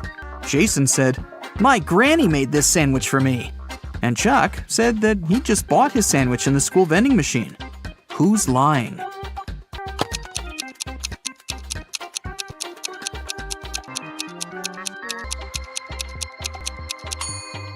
Abby didn't have lettuce in her sandwich, so it must be Jason who stole it.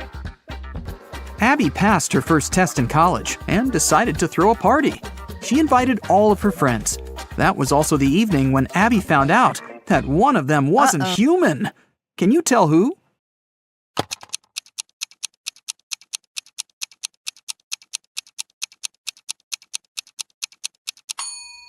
It's Henry. Both of his shoes are for the right foot.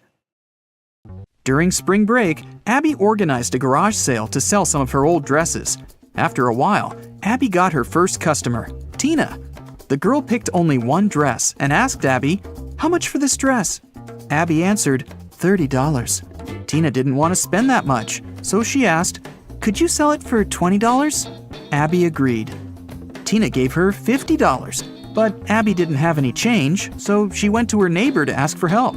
The neighbor gave Abby 3 notes, 2 20s and 1 $10 note. Abby came back, gave $30 to Tina, and put the remaining $20 in her wallet. A few minutes later, the neighbor ran into Abby's garage and shouted, "That note you gave me is fake! Give me my money back!" Abby had to give the man her own money. How much money did she lose?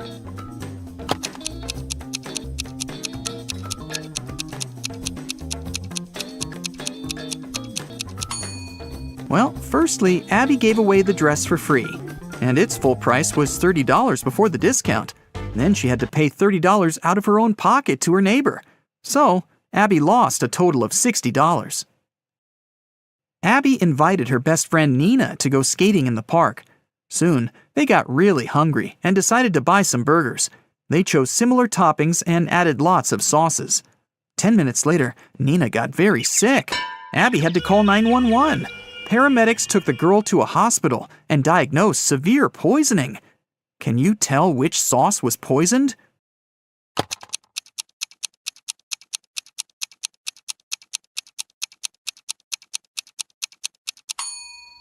This one.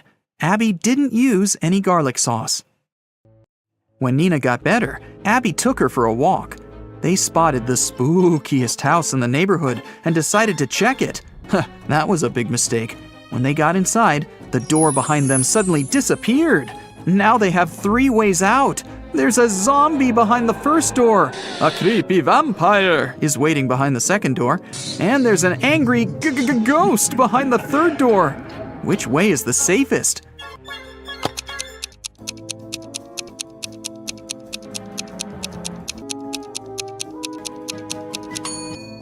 They should choose the third door. Ghosts may be spooky, but they can't cause any real harm. Okay, well, maybe you might get slimed, but... Nina and Abby found themselves in the next room. The door leading outside was open, and they ran toward it. But an old witch popped out of nowhere and yelled, Not so fast. You've got to solve my riddle first. Why are these words in such an order? Nina and Abby failed to crack this riddle. What about you?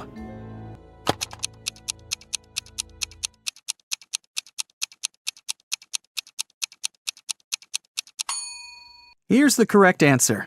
The words rhyme with 1, 2, 3, 4, and 5. That's why they're in this order.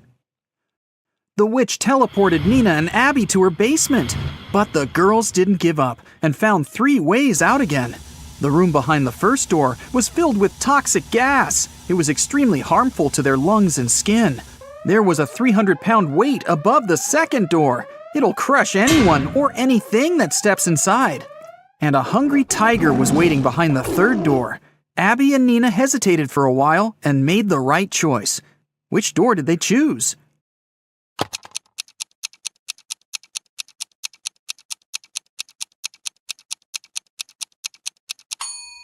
Nina took off her boot and threw it on the floor in the second room. The weight crushed the boot, and the girls ran into the room and closed the door. After that, they escaped through the window. Unfortunately, they got lost in a magical forest. It was cold since it was winter. After wandering around for a while, they saw 3 roads. All of them seemed dangerous. If they picked the road leading to the left, they'd have to go past some hungry wolves. And if they went straight ahead, they'd have to go through a village where werewolves lived. And the third path went over a lake covered with thin ice that could crack at any moment. Which way should they choose?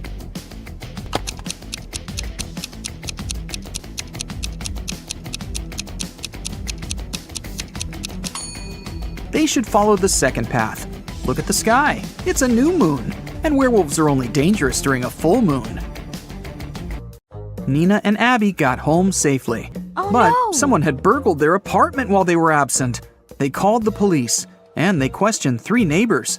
Jeff said, "I was away all weekend, fishing with my friends." Holly said, "I didn't leave my home. I was painting the walls in my apartment all weekend. I love bright colors, you know." And Lucy said that she'd been singing karaoke with her friends and hadn't heard anything suspicious. Who's lying?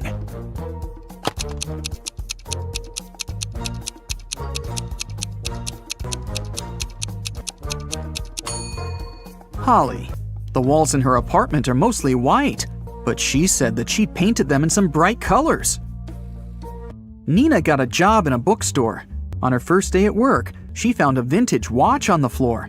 3 people came over to claim it. Kevin said that he'd bought this watch when he got his first salary many years ago. Violet said that she'd inherited the watch from her grandfather.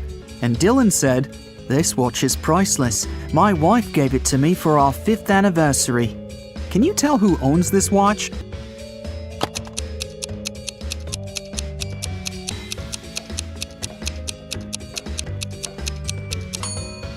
It's Violet. She has the narrowest wrist. That's why the girl made an extra hole.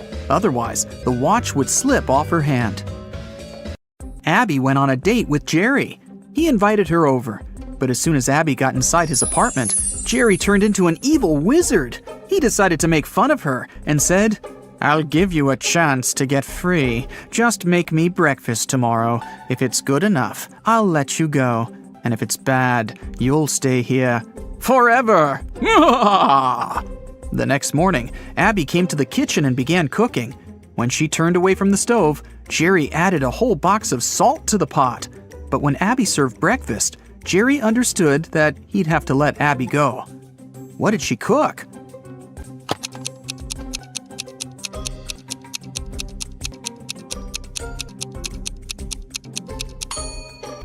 She cooked boiled eggs. Abby got a new job. She had to assist a railroad supervisor. One day, they faced a huge problem.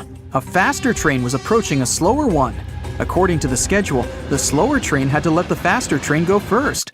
Abby offered to use an auxiliary railway line, but it was too short for the slower train. Abby didn't know what to do, but finally, she found the solution. What did she realize?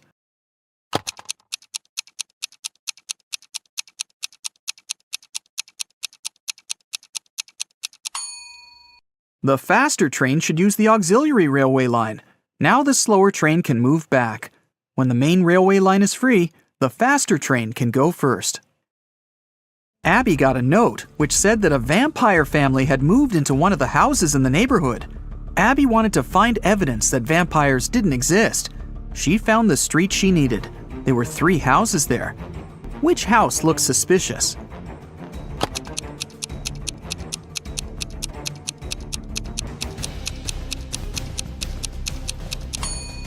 Look at the footprints. They're pretty weird.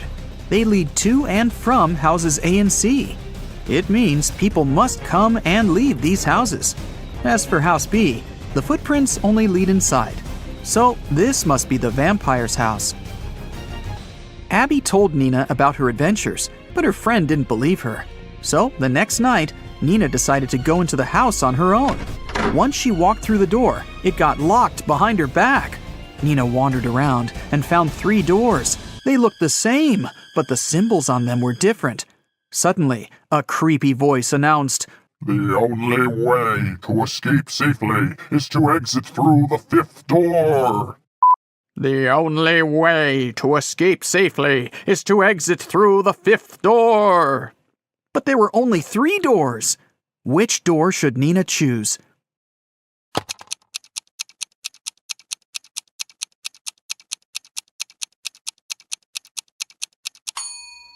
Take a look at the symbols. They're actually numbers turned toward each other. So Nina should choose the first door. This symbol is made up of 2 5s looking at each other. This must be the 5th door the girl needs. A theft happened in Abby and Nina's college. The police caught 3 suspects. The detective's task was to identify which suspect was a robot. There were several items on the table in front of him: a kitchen knife, a bottle of water, a screwdriver, and a marker. Abby said that she knew how to recognize the robot. What should they do?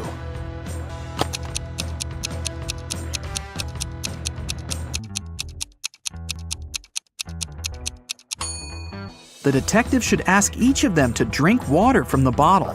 The robot will either refuse or experience a short circuit. One day, Abby decided to go visit her granny. The woman lived alone in the countryside. There were only a few stores near her house. There was nowhere to go and no one to talk to. Abby was sick and tired of her city life and wanted to breathe some fresh air for a few weeks. Her boyfriend, Chuck, didn't mind. The next day after Abby left, he sent her a message to find out how she was doing. Abby told him that everything was fine and even sent him a selfie. Chuck looked at the picture and understood that Abby was lying. How did he know?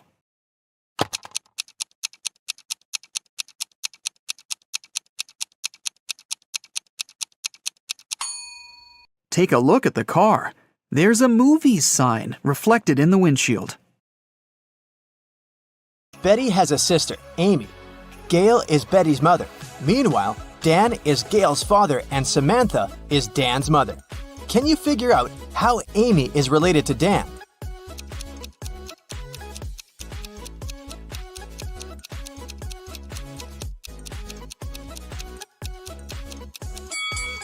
Here's why. Amy is Betty's sister, and Betty is the daughter of Gail. Therefore, Amy is another daughter of Gail. We also know that Dan is Gail's father. Therefore, Dan is Amy's grandfather. Betty is going on a date, and she's a little late. Her boyfriend, Stan, is already waiting for her inside their favorite coffee shop. Can you find him?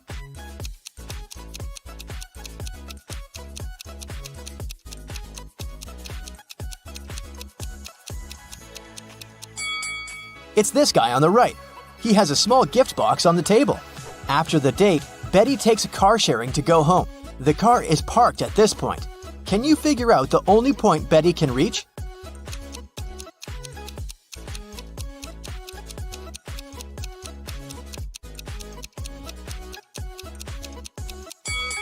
If Betty takes this weird route, she can only reach point 3.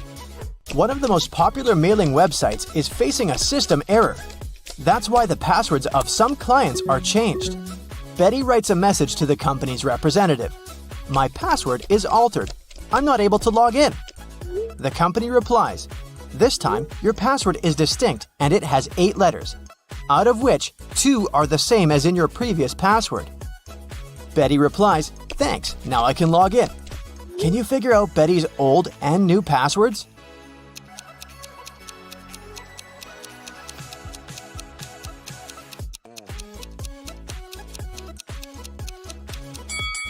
Her new password is distinct, and the old one is altered. Betty arrives at her favorite swimming pool and spots something really weird. Can you see it too?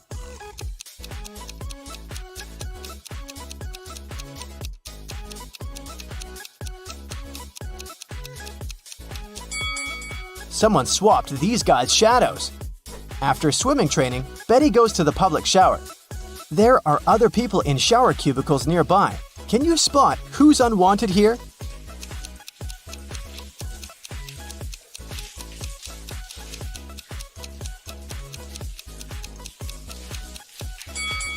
This person on the left should probably use the men's bathroom. He has only one shampoo bottle, while ladies usually bring a bunch of skincare products.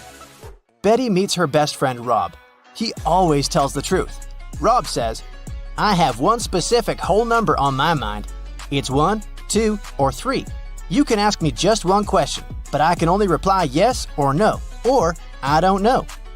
What question will you ask to figure out the number I'm thinking about? Can you help Betty?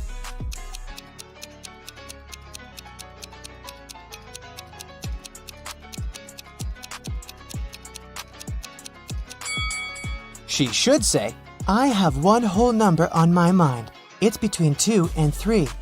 Is the number I'm thinking of smaller or equal to your number? This way, if Rob replies no, then the number is 1. If he replies yes, the number is 3. And if he replies I don't know, the number is 2. Betty got a job as a cashier at a movie theater. A group of her first customers approached the ticket kiosk. 4 mothers, 2 grandmothers, and 4 daughters. What's the minimum number of tickets they need to buy?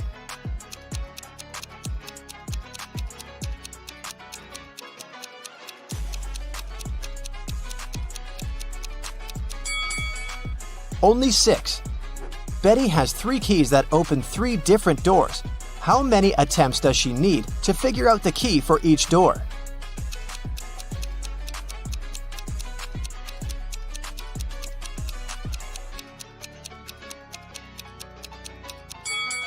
Betty will need 6 attempts. First, she has to check the first key and spend 3 attempts for 3 doors. Then, check the second key, 2 attempts for the remaining 2 doors. And then, use the third key to open the last door. Betty enters the cafeteria and spots a thief right away. Can you see this person too?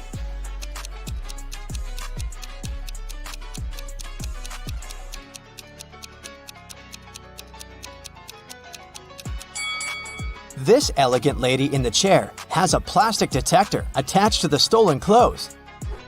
Someone robbed the movie theater. Betty calls the police and they arrest 3 suspects. Officers check the guys' passports. Can you spot a fake ID?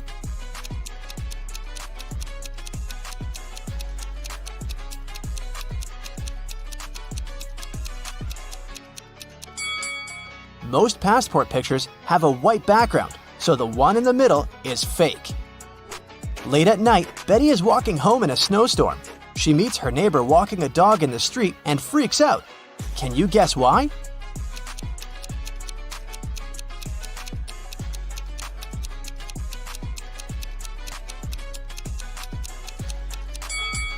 The dog leaves footprints from only 2 paws. Betty continues her walk and sees another odd thing. Can you spot it too?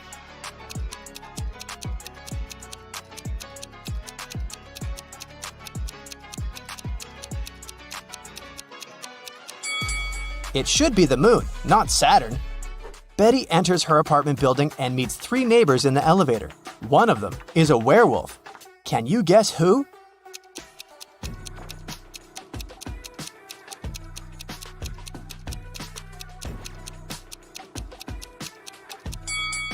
This lady on the left. She's wearing a moon necklace. Betty goes to sleep and wakes up in an arena. The speakers announce that she must fight with one of these 3 hybrid creatures. Which one should she choose to stay alive? A polar bear with a head of a tiger, an elephant with a wolf head, or a hybrid with a face and body of a huge squid and the legs of a human?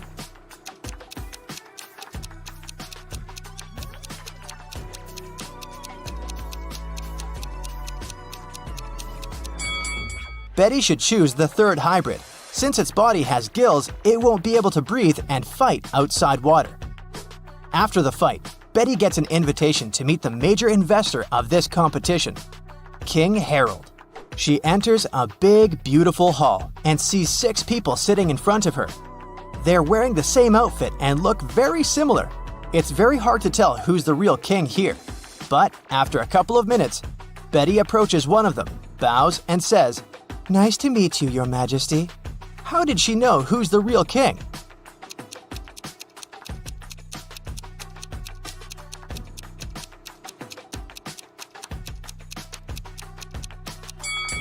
All the other guys were looking at the king very attentively to imitate his manners and actions. Meanwhile, the real King Harold was sitting calmly. Betty returns home and faces bad news. Her cat Fluffy is missing. Betty questions her neighbors. Lily says, "Sorry, I didn't see any cats. I'm working from home. I spent all day working on my new book." Vanessa said, "I haven't seen Fluffy today, and it's cool because I have a terrible allergy to cats." And Bob said, "I think I heard a cat meowing on the balcony a couple of hours ago." Can you guess who stole the cat?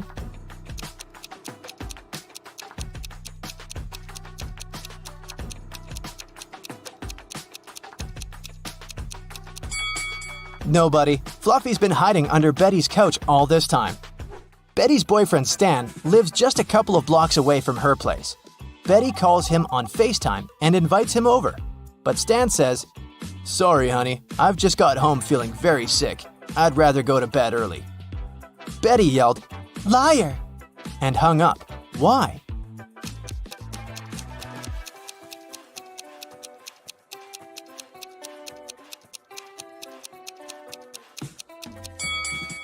Take a look at Betty's window. It's pretty dark. Stan lives only 2 blocks away, but there's a bright blue sky in his background, which means he's definitely not at home. Betty makes a beautiful sandcastle and then lies down. She falls asleep. In a while, Betty wakes up and sees that someone has ruined her castle. She asks 3 persons hanging out nearby, "Who did it?" Kelly replies, "I like your castle and took a couple of pictures for my social. Then I left to get some ice cream. When I came back, I saw the castle was completely ruined." Olivia said, "I'm sorry, I was swimming far from the shore. When I returned to the shore, I didn't notice any castles." And Tom said, "Sorry, lady, I don't see anything because I'm blind. The wind must have destroyed your castle. You shouldn't have to make it 5 stories high." Can you spot a liar?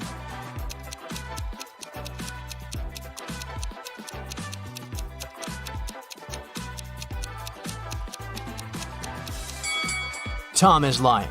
He said he was blind. How did he learn the castle architecture in detail?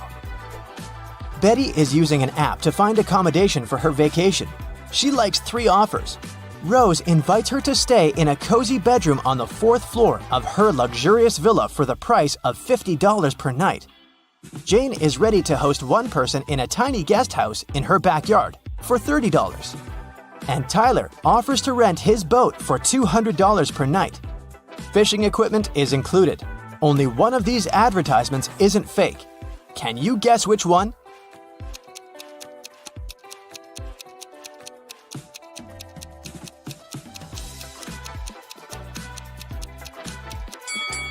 This villa is 3 stories, and Tyler's picture is hanging on the pier. He's a runaway thief. So, Jane's guest house is the safest option for Betty. Detective Callum arrived at a jewelry store because the owner reported that someone had stolen a diamond. He didn't let any customers or a cleaning man out, so they were the main suspects. Everyone denied stealing the diamond. There were no fingerprints found. Can you help Detective Callum decide whom he should arrest?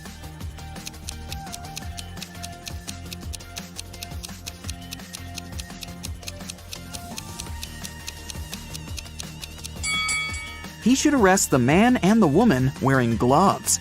Since no fingerprints were left, it must be one of them, or both. Olivia sneaked into an old mansion to explore it and got trapped inside. There are 3 ways out, and all of them are dangerous. Behind the first door, the roof and the floor are made of magnifying glass, and the sun would burn anyone who enters. Behind the second door, there's a dangerous doll with knives that can come to life at any moment. Behind the third door, there's a room filled with poisonous gas that makes anyone's skin melt. How can Olivia escape safely?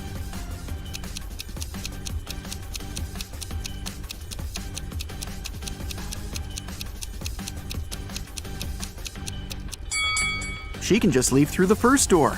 It's night, so the sun isn't shining, so the first way out is safe. Detective Callum was abroad, traveling by train, when he heard 2 men arguing. One of them, Hendrix, was blaming the other, Brian, for trying to steal his suitcase.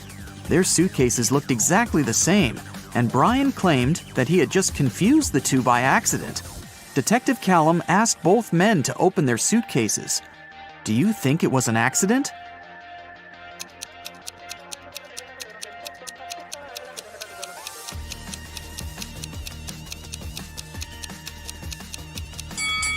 Hendrix's suitcase is filled with clothes and electronic devices and must be pretty heavy. Brian's suitcase is almost empty, with only a pair of jeans and a book inside. It must be way lighter, and even though the bags look alike, Brian for sure knew that the bag he took couldn't be his. It was way heavier than it was supposed to be. Luna found her cousin, Mia, poisoned in her room and called the police.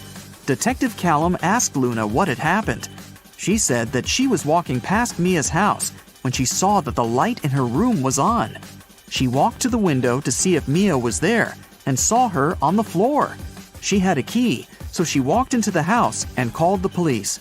She didn't touch anything so that they could investigate what had happened. Detective Callum arrested Luna. Why?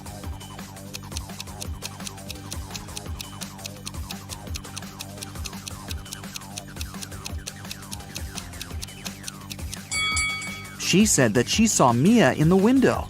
But look, the blinds are closed. If Luna hadn't touched anything, she couldn't have seen what was going on in the room. She must be lying about something. While Ms. Virginia Dell, a rich lady, was on her 3-month business trip abroad, her mansion was robbed. The security was notified, and Detective Callum started the investigation. There were 3 people caught on the security camera, and he started interrogating them. Charlotte, Ms. Dell's cousin, said that she'd visited several times to collect the mail. Camilla, the housemaid, said that she had come 3 days ago to clean the house.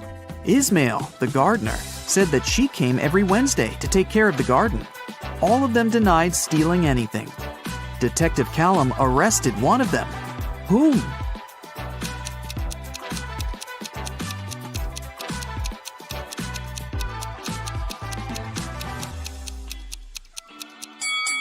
Camilla, the housemaid. She said that she had cleaned the house 3 days ago. But look at the house. There's dust and dark stains. It doesn't look like the house has been cleaned recently, so she probably lied.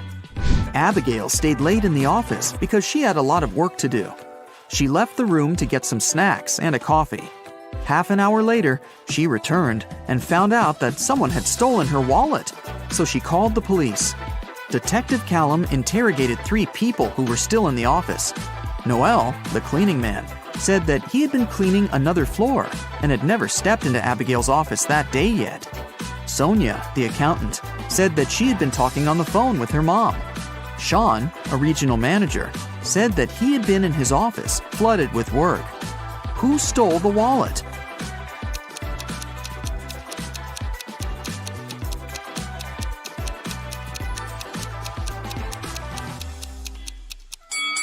No one. Detective Callum figured out that since Abigail went to get snacks and coffee, she must have had her wallet with her. He just recommended she should get some sleep and stop overworking. Elizabeth and her daughter Ella went abroad traveling. They were walking and shopping in one remote town when Elizabeth noticed that Ella had disappeared. She called the police and they started to look for the girl. There were 3 people nearby and they were interrogated.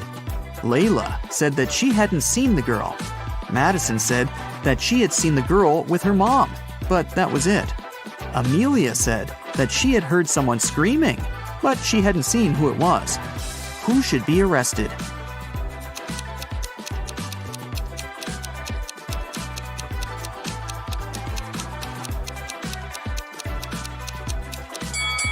Layla. Look, she's carrying Ella's purse. Gideon had a girlfriend, a sister, and 2 cousins. Figure out who Gideon's sister is if the cousins are saying the truth and the sister and the girlfriend are lying. Chloe. E is his girlfriend. Ruby. Chloe is lying. Skylar. Ruby is lying. Lily. Skylar is not his sister.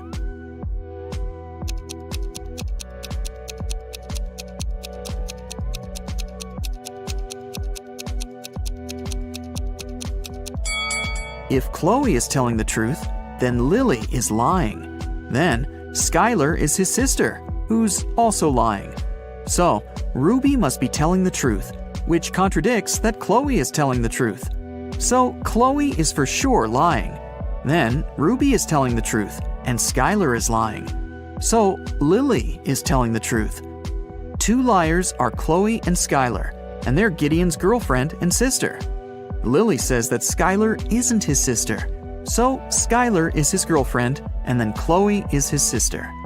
Scarlett just moved into her new apartment 3 days ago. One evening, she was reading before bed when she heard a knock on the door. She opened the door, and there was a confused man who said, "Oh, I'm sorry. I just moved in here earlier today, and I thought it was my apartment. Once again, sorry, and good night." Then he left. Scarlett didn't believe that it was just a mistake and reported the man to the police. Why?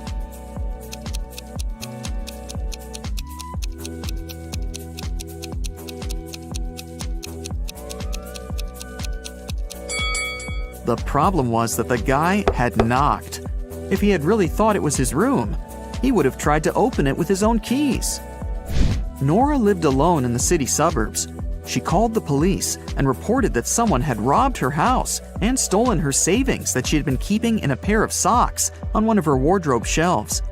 Detective Callum arrived with the police, took a look at the room, and closed the case, claiming that the lady was lying. Why did he think so?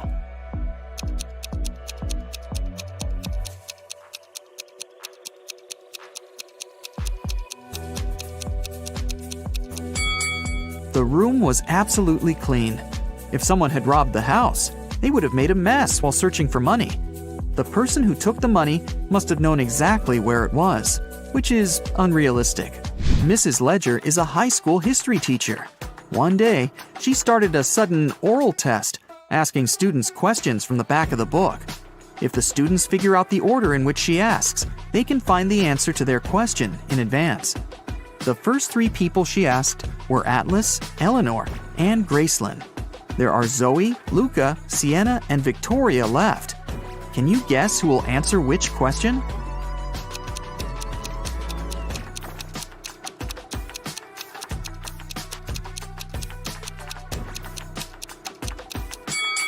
Mrs. Ledger is asking students in alphabetical order. So, up next is Luca, then Sienna, then Victoria, and Zoe. Another day, another test. Once again, Mrs. Ledger is asking students. This time, the first ones to answer were Zoe, Luca, and Atlas. In which order will she ask the remaining students?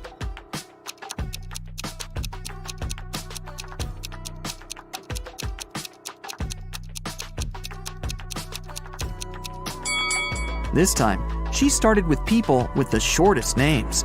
There are 3 letters in Zoe, 4 in Luca, and 5 in Atlas.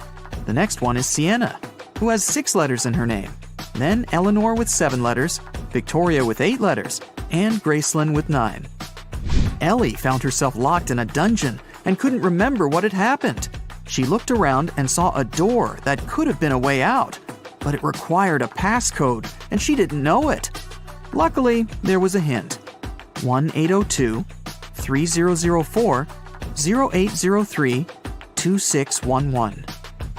She has just one chance, and if Ellie doesn't get it right, the dungeon will get locked forever. Can you help her decide which password is the correct one?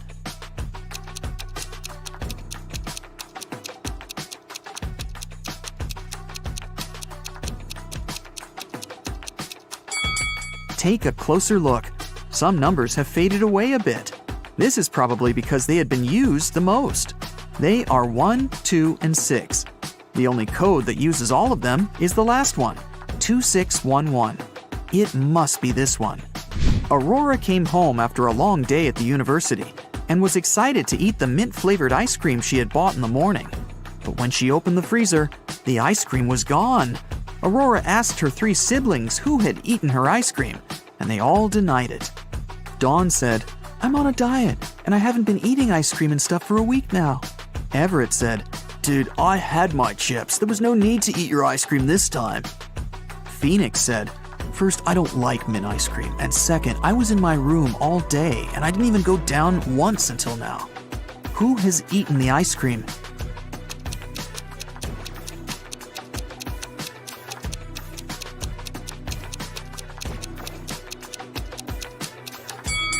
It was Phoenix. Aurora never mentioned the ice cream flavor, but he still knew it. Carol was invited to a Halloween party in an abandoned house. Her friends asked if she was up for a challenge, and she said yes. Soon enough, she was locked inside a room.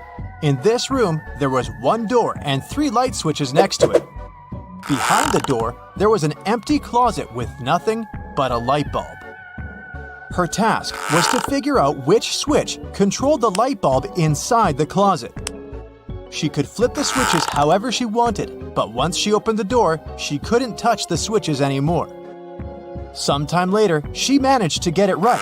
How did Carol do it?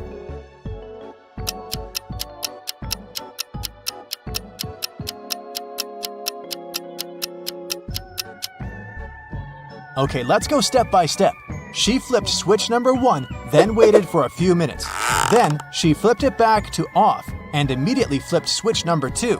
Then, she opened the door and checked the light. It was turned off. So she realized it wasn't switch number 2 that controlled the light. She decided to touch the bulb to test if it was hot or cold. If the bulb was cold, it would mean that switch number 3 controlled it. But the bulb was hot, so that meant that switch number 1 controlled it. Way to go, Carol! To get back to the party, Carol had to solve another riddle. There were 2 hourglasses in front of her. One hourglass measured 7 minutes, and the other measured 4 minutes. She needed to time 9 minutes using both hourglasses. How could she do it?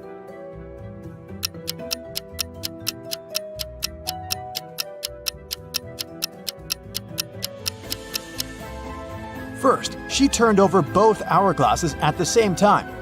By the time the 4-minute hourglass was done, the other one still had 3 minutes left. Carol flipped the 4-minute hourglass over again. By the time the 7-minute hourglass was empty, there was 1 minute left on the other hourglass. And by the time the 4-minute hourglass emptied again, there was 1 minute's worth of sand in the bottom half of the 7-minute timer. She flipped it over again, so there was 1 minute's worth of sand in the top part of the hourglass. And when the 7-minute timer finally emptied again, 9 minutes had passed in total. Phew, that took some work. Someone stole a rare diamond from Mrs. Monica Fraser's house. Mrs. Fraser claimed she'd walked into her bedroom one morning and found that the glass box in her dressing room had been broken and the diamond had been gone. She called a detective, who soon arrived at her place and asked some questions. Based on his inquiries, he gathered 3 suspects. Mrs. Fraser's gardener, Steve, had the key to the house. Her cousin Sophia was staying with her for the week, and the cleaning lady Adeline cleaned the house every day. Steve said he was on holiday that week, so he wasn't anywhere near the house when it had happened. Sophia said she didn't even know her cousin had a diamond hidden in her house. And Adeline said that she'd been cleaning the house at around 10 p.m. the previous night. Everything had seemed all right. Who stole the jewelry?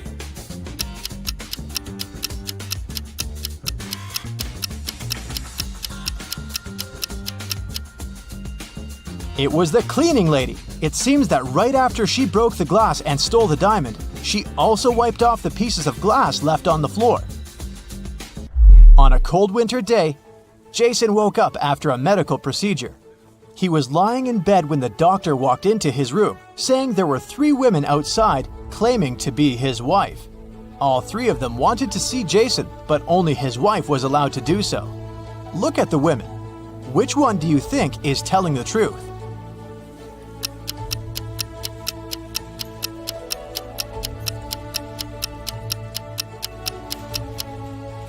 The woman wearing a white shirt is the only one that has a ring on her left finger. She's the wife. It was a lazy Sunday morning, and John was having breakfast in the kitchen. Suddenly, he heard glass shattering. He walked into the living room and saw that someone had just broken one of his windows. He was mad and decided to go outside to see if he could find the culprit. There were only 3 people in the street, so he talked to each of them. The first was one of his neighbor's children. He was coming back from his football practice, holding a ball in his hands. He said he'd been going home at the time of the incident. The second person was Stephen, John's neighbor and longtime friend. He was carrying a toolbox. The man said he decided to come home to fix John's window. The last person was Julio, a mailman. He was riding his bike, throwing newspapers on people's front lawns. He said it had been hours since he'd passed John's house. Soon enough, John figured out who had done it. How?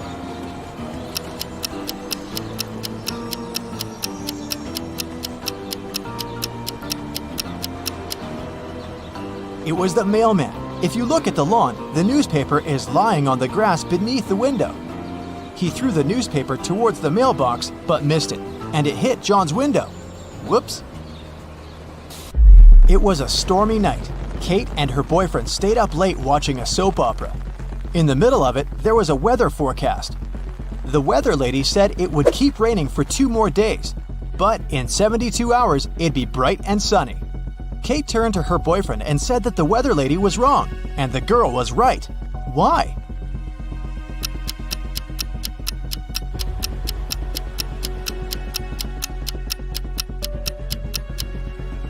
Because in 72 hours, it will also be nighttime, so it can't possibly be bright and sunny. It was Amelia's dream to go skydiving, but she was afraid of heights. One day, her friend took her to fulfill her dream. Amelia jumped from an airplane without a parachute and didn't get hurt. How is that possible?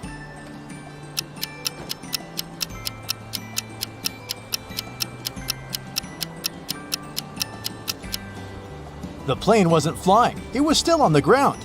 Duh. Dave, an archaeologist, traveled to Egypt on a very special mission. He spent days excavating ruins hidden under the sand, and the only thing he found was a coin marked 10 BCE.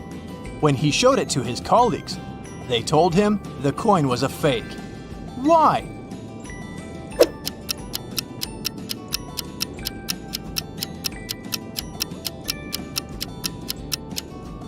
Well, because the designation BCE didn't appear until after the beginning of our era.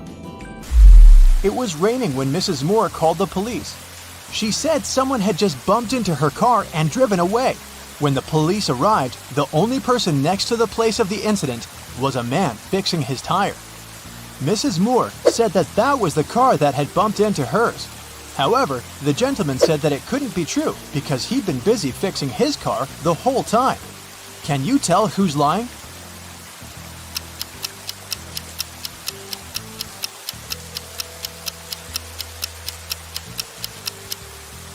It's the guy fixing his car. The rain started just recently. If he'd been fixing his car this whole time, the ground underneath it would be dry. But look, it's wet. This means he's just arrived there and is actually the one responsible for the incident. 4 friends decided to meet up for coffee one afternoon. Someone asked which one of them was the oldest, and they answered with a riddle. Mia is 3 times older than Anna, but 3 years ago, Anna was a year younger than Claudia is now, and Olivia is twice as old as Anna. So can you put the girls into order by age?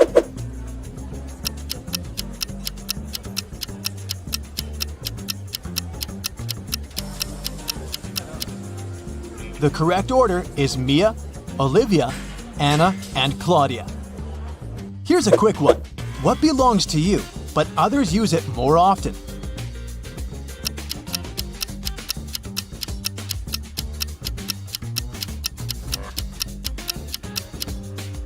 Your name. Outside a fancy palace, 2 sentinels were guarding the main gate. They were standing, looking in different directions, one towards the west and the other towards the east. At some point, one of the sentinels asked the other, "What are you smiling about?" How could he know that his colleague was smiling?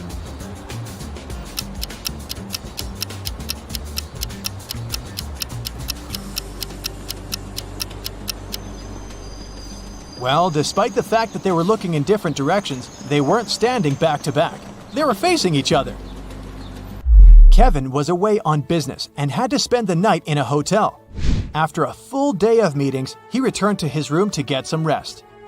He went to bed but couldn't fall asleep. After tossing and turning in bed for hours, he called someone, didn't say a word, and then finally fell asleep. Who did Kevin call? And how could he finally fall asleep?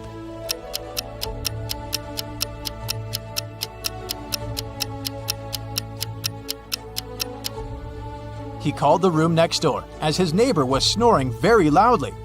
The ringing woke the neighbor up, the snoring stopped, and Kevin managed to doze off. You've just come back from a long vacation. There, you bought a new suitcase to store all the new things you got, but you don't remember the code. Luckily, you left yourself a note on your cell phone to help you decipher the code to open the lock. 682. One digit is right and in its place.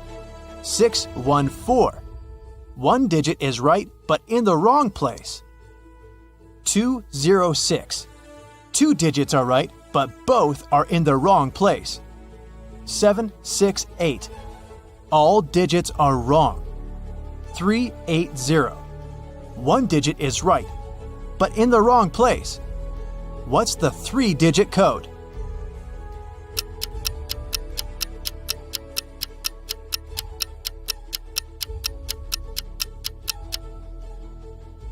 Zero, 4, 2. Morgana goes to the local store to find the perfect dress, but all the dresses are sold out. She has to choose from these 4. Can you see any difference between them?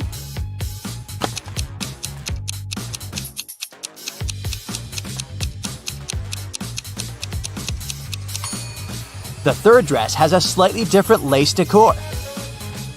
In the evening, Morgana is walking to the dormitory through the garden. She finds her roommate, Elle, lying unconscious in rose bushes. Teachers conclude that someone had put a sleeping curse on her. The only way to help her is to find the wizard and make him reverse the spell. Morgana questions 3 witnesses.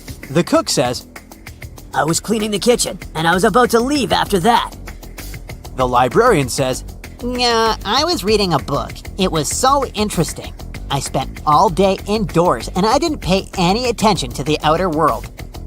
and the gardener says, I was watering lilies in the opposite corner of the garden. I didn't see anything. who cursed Elle?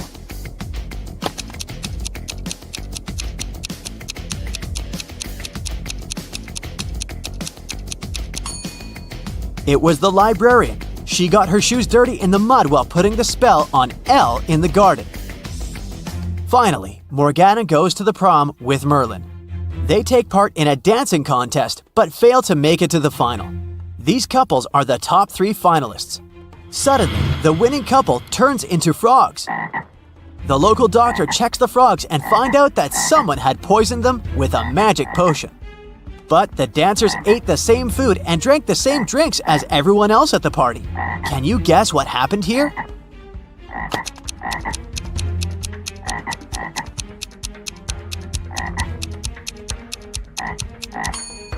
They danced with a rose in their teeth, remember? It was drenched in the potion. Merlin offers Morgana to have a romantic tour around his great-grandfather's castle. He says, "This place is abandoned. No one has entered it for 100 years. Wow, let's explore it." Morgana finds 4 odd details in the living room. Can you see them too?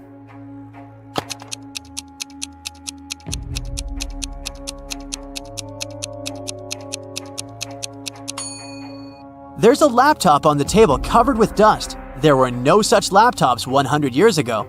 Also, the flowers in this vase are fresh. There's a color photo in a frame on the wall, and this old beautiful clock has 13 divisions, not 12. Merlin and Morgana go to the basement. According to rumors, a very powerful magic book is hidden here. They find a large stone box, but unfortunately, it's locked. Do you have any clue how to open it?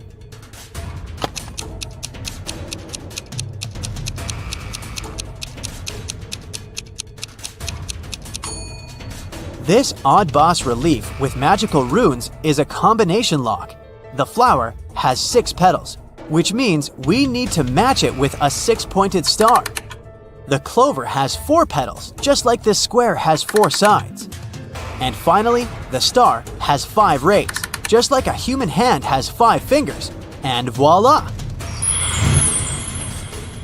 Merlin opens the book. Suddenly, he yells, "It's a fake! Someone sneaked the original ahead of us!" How did he know?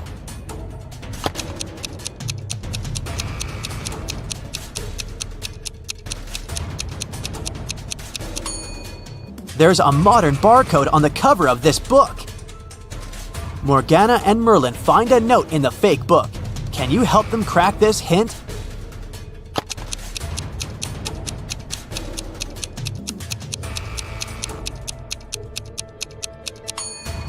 The paper is purple, and the rebus means corridor, so they should search a purple corridor. Morgana and Merlin wander around and find the purple corridor. There are 3 doors leading to the original magic book, but each way hides some danger. There are multiple hungry piranhas behind the first door. There's a family of vampires behind the second door, and there's an evil witcher behind the third door. Which way should they choose?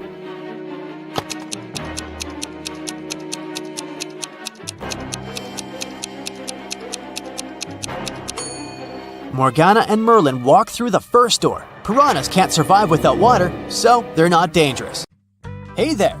Want to check how attentive you are? I bet you're a quick thinker and will be able to crack all my scrambled words in no time. Remember to note down your score and share it in the comments at the end of the video. Level 1. Let's warm up unscrambling 4-letter words. And here we go. The first one.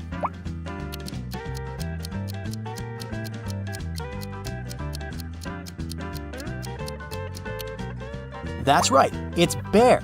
Do you know that some species of Asiatic bears build nests in the trees? Cute! How about this word?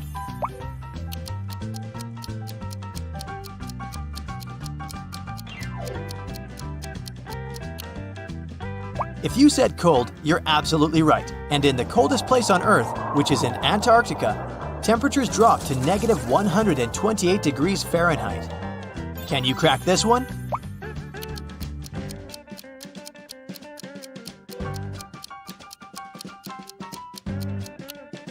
The word door is scrambled here. A little hint, this word is connected with water.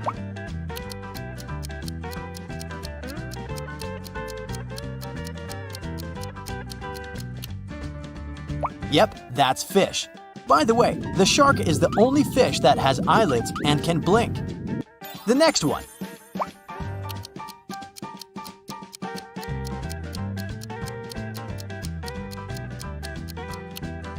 It sounds like air, but is actually hair. Do you know that the average person has 100,000 to 150,000 strands of hair? How about figuring out this one?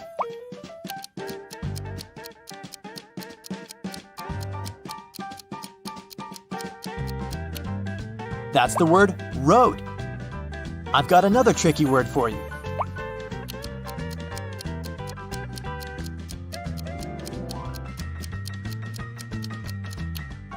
And if you said skin, you're absolutely right. On average, the skin makes up around 15% of your body weight. How fast will you be able to figure out this one?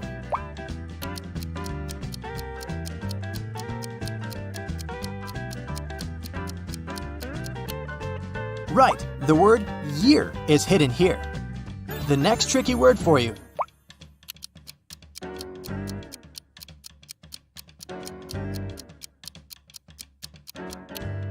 It says busy. And the next word is already lining up.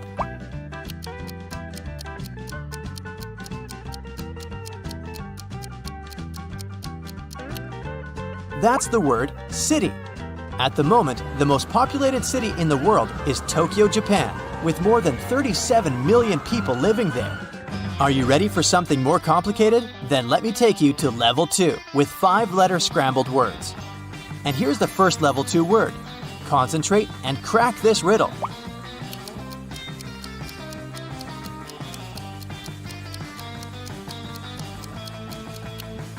The word dream is hiding here. There's a theory that people started dreaming in color only after the invention of color TV. Do you think it might be true? The next word for you.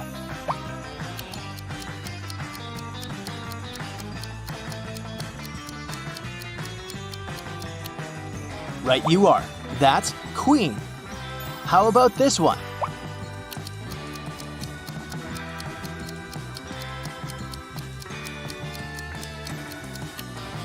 This is river. By the way, billions of years ago, there could have been rivers on Mars. I bet you won't be able to guess what word is hidden here.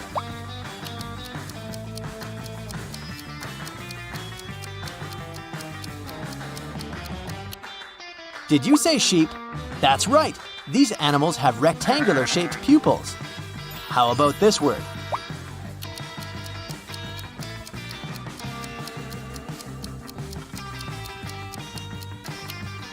That's the word skill. The next word means something endless, something eternal. Oops, did I say too much?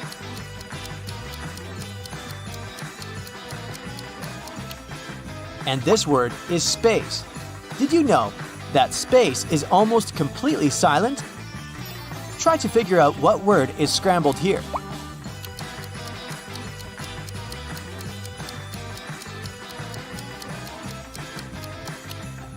That's the word train. Fun fact, America's first steam locomotive lost a race to a horse. The next word for you to unscramble.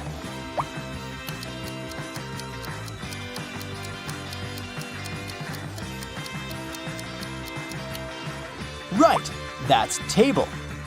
And how about this one?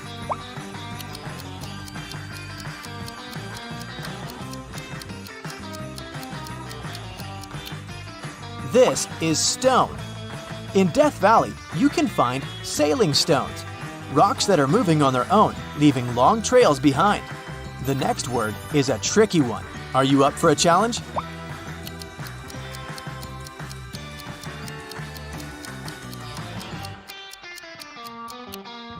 Okay, it was probably not so difficult. Sugar. Level 3. 6-letter words. Wait, what?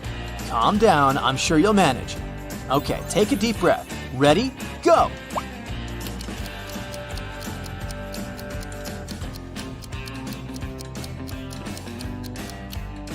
That's the word family. See? Not so bad. How about this one?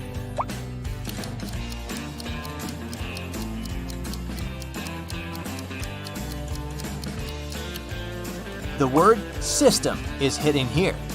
Let's see if you'll be able to figure out this word.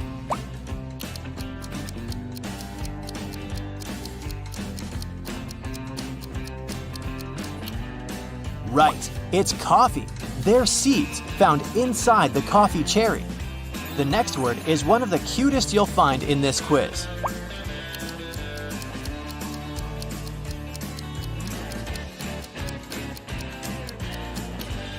If you said kitten, you're absolutely right.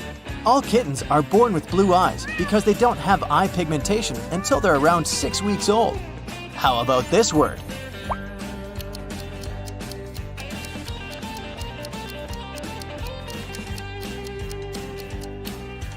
Yep, it's spring.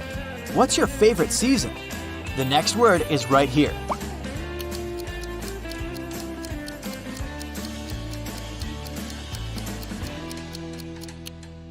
That's the word finger. Did you know your fingers don't have muscles?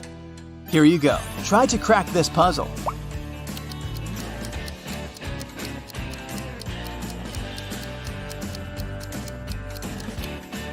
Was it tricky? That's cheese. Cheese takes up a mere 1/10 of the volume of the milk that is used for its production. This word has some connection to space, but enough with hints.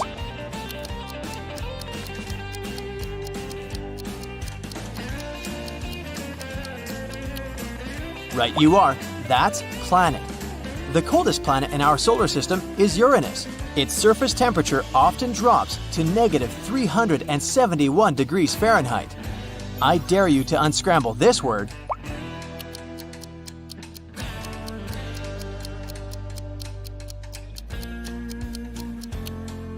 That's the word shower.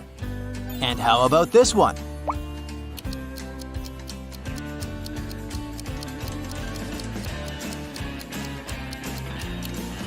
The word orange is hiding here. By the way, there are more than 400 varieties of oranges in the world.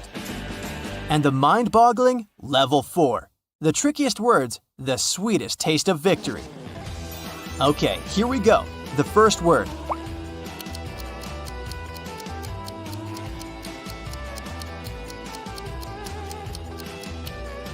This word is problem, and I hope you'll have as few of those in your life as possible.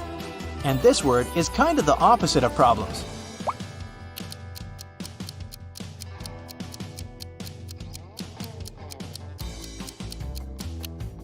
Did you say success? Right you are. Now a word from the animal kingdom. Can you guess this one?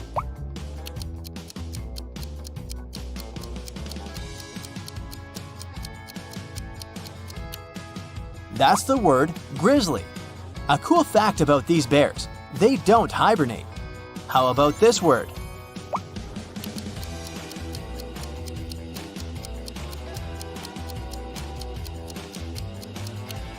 Did you see language hiding here? Specialists say there are more than 7,000 languages in the world. Okay, I bet this word will take you ages to decipher.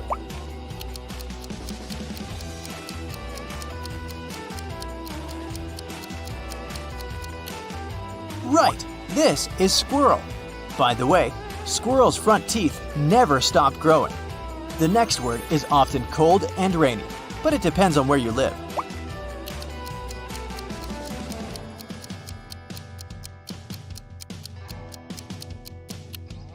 That's the month of November. Brr! The next thing can really help you out in November.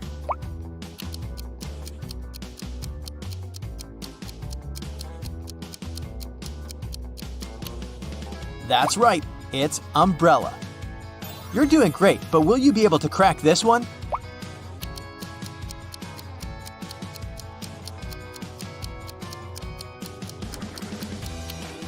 I bet you use it every day. It's computer. The first modern computer could only do 4 things. It was basically a giant calculator that could add, subtract, divide, and multiply. Here's another one for you.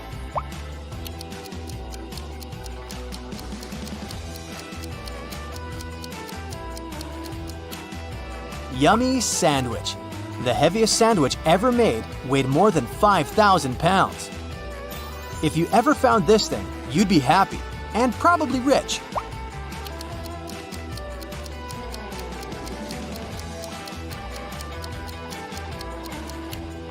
If you thought of treasure, you guessed correctly. And how about this one?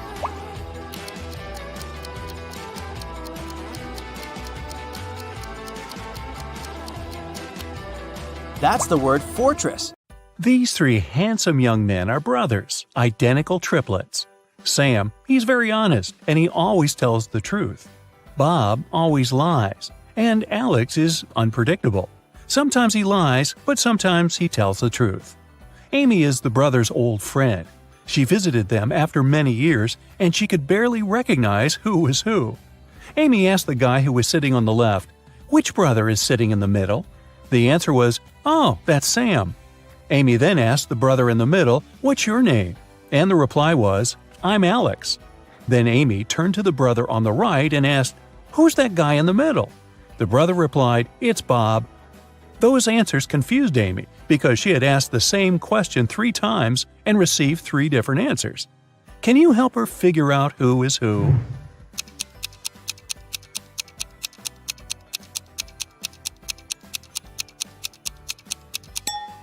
Sam always tells the truth, so the brother on the left cannot be Sam because otherwise he wouldn't be able to call someone else by his name. The brother in the middle cannot be Sam for the same reason. So the brother on the right must be Sam. And since we know he always tells the truth, the guy in the middle is Bob, and the brother on the left is Alex. Both Bob and Alex lied to Amy. No wonder she hasn't seen them in years. Daniel lent $100 to Alex, one of the 3 triplets. Sometime later, Daniel wanted to get his money back. One morning, he meets one of the triplets not far from his house. Daniel can ask him a 3-word question. Sam always tells the truth, while Bob and Alex always lie. What question should Daniel ask?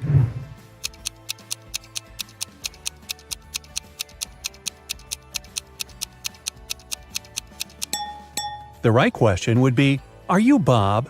Here's the list of possible replies the guy can give. If it's Sam, he'll say no. If it's Bob, he'll also say no. And if it's Alex, his reply will be yes. That's why, if Daniel hears yes, he can ask for his money. Sam, Bob, and Alex bought some chocolate candies. Sam gave Bob and Alex as many candies as they already had. Then Bob gave Sam and Alex as many candies as they already had. And finally, Alex gave Bob and Sam as many chocolates as they already had. Now, each of the brothers has 24 candies. How many chocolates did they have in the beginning?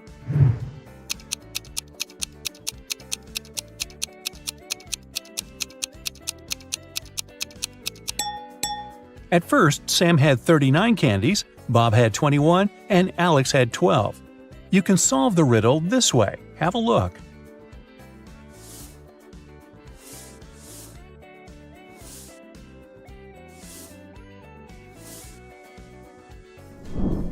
Bob leaves home and turns right 3 times. He wants to return home, but he's scared of Sam, who's wearing a mask.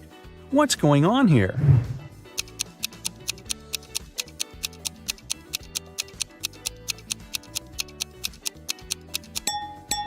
The guys are playing baseball. Sam wants to cross the Sahara Desert. This risky journey will take 6 days. But unfortunately, one man can only carry enough food and water for 4 days. Can you calculate the smallest number of other people that will need to help Sam carry enough food across the desert?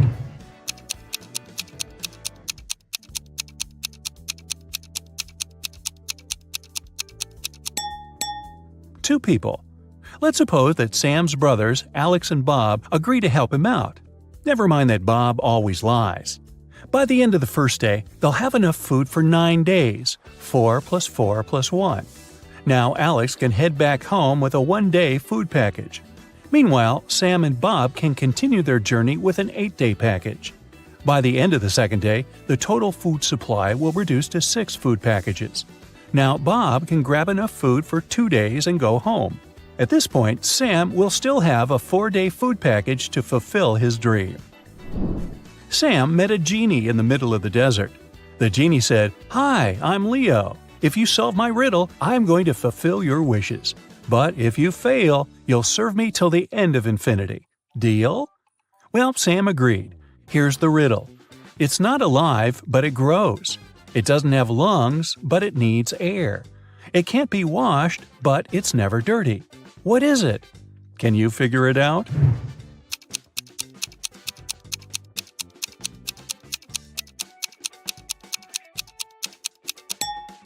The correct answer is fire. First of all, Sam asked the genie for some cash. 9 rare and priceless gold coins appeared in front of the guy. Leo gave Sam balance scales and said, "These coins look absolutely identical, but one of them is fake. The fake coin is lighter than the rest. What's the smallest number of weightings you'll need to find the fake coin?"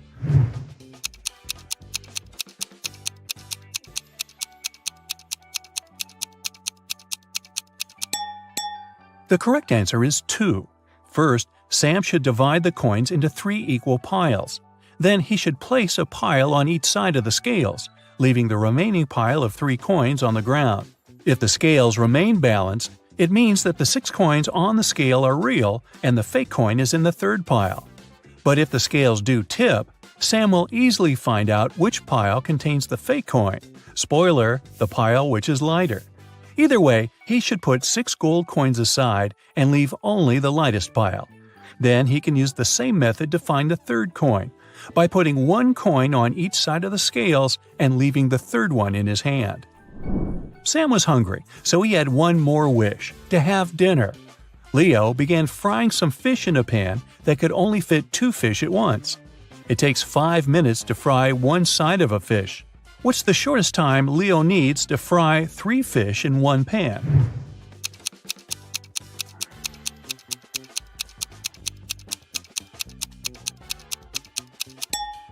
"15 minutes. Leo should put 2 fish in the pan and fry them for 5 minutes. Then he should take 1 fish out and then turn the other one over. After that, Leo should start frying the 3rd fish. He should fry both fish for 5 minutes. The first fish will be ready, so he should put it away on a plate while turning the other over. Now, he should put the half-fried fish back in the pan and fry 2 fish for 5 more minutes. Voila! All 3 fish are now ready." Sam left the desert and decided to stay in this little village to get some rest. He wanted to get a haircut and a shave after his long journey. There were only 2 barber shops in this village. In the first shop, the barber was handsome with a neat haircut. He was well dressed, and the place looked tidy and clean. Meanwhile, the barber from the second shop was shabbily dressed.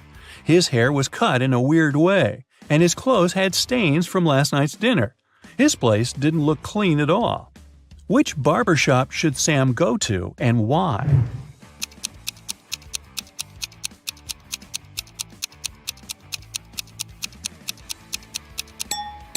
Since there are only 2 barbers in the village, it's obvious that the tidy barber must have his hair done by the other, and the second barber must have used the services of the first man. Therefore, Sam should choose the barber from the second shop because he's more professional. 2 business partners, Rick and Frank, met in a restaurant. It was a hot summer day, so they ordered cold mint tea with ice. Rick gulped down 5 glasses of this drink during lunch. Meanwhile, Frank managed to drink only 1 glass. Soon after that, Frank fainted and fell to the floor. Doctors diagnosed severe poisoning, but Rick was feeling completely fine. The police found out that both glasses contained poison. How did Rick, who had drunk 5 glasses of this tea, avoid any consequences?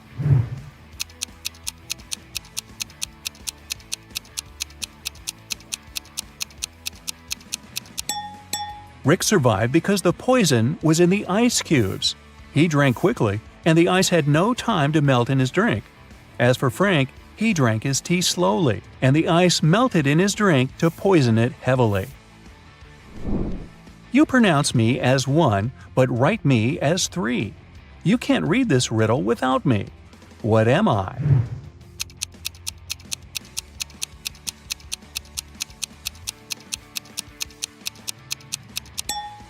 The correct answer is I. Bob bought a parrot from a pet shop, and put it in a beautiful silver cage. The seller warned Bob that this parrot could give birth every 2 months, and it can deliver up to 5 babies at a time. How many parrots will Bob have in a year?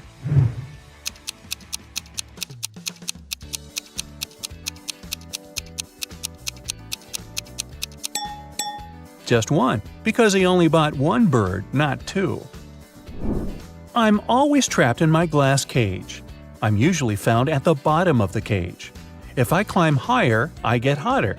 If I climb down, I get cooler. What am I?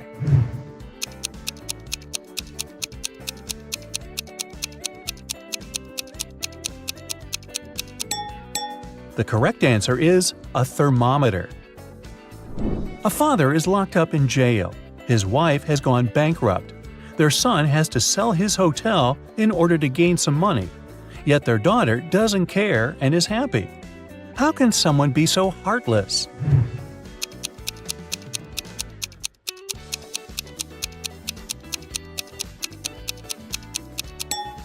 The family is playing Monopoly, and the daughter is winning the game.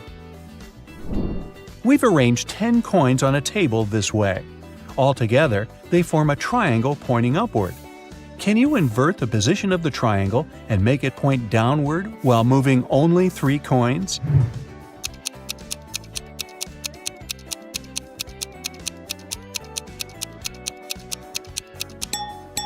Here's the easiest way to do it. Just move these coins as shown. I'm always ahead of you, yet you can never see me. What am I?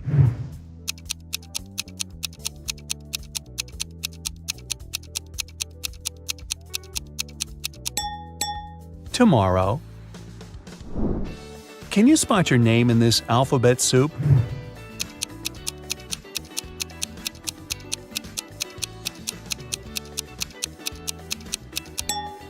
Oh, there it is. Rosie and Melanie are having an argument.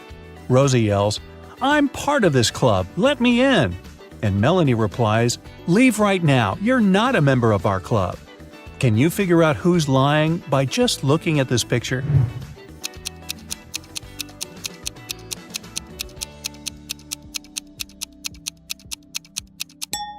Both ladies have club tattoos, but Melanie's tattoo is slightly different from the club's logo. Therefore, her membership must be fake. Hey, how about some tricky riddles that will put your brain to work? Ready? How fast can you solve this one? Grace has 7 sons and each of them has a sister. How many children does Grace have in total?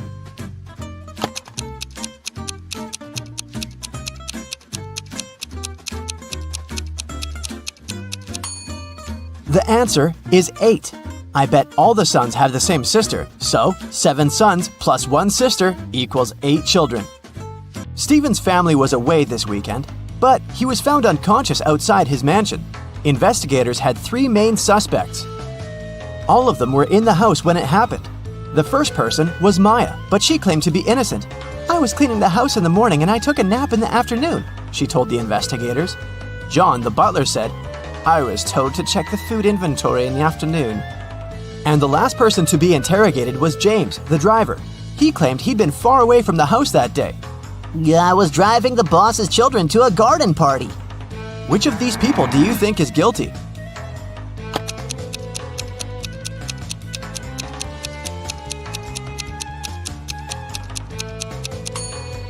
It was James. All family members were away that weekend, so his alibi can't be true.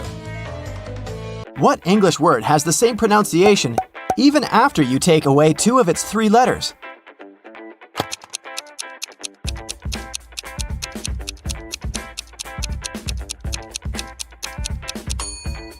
It's B. Phew, that one took some work. Look at these images and try to guess what's wrong.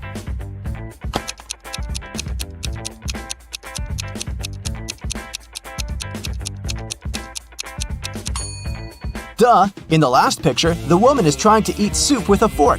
Like that would work. On a lazy Sunday afternoon, 7 friends decided to go to the mall.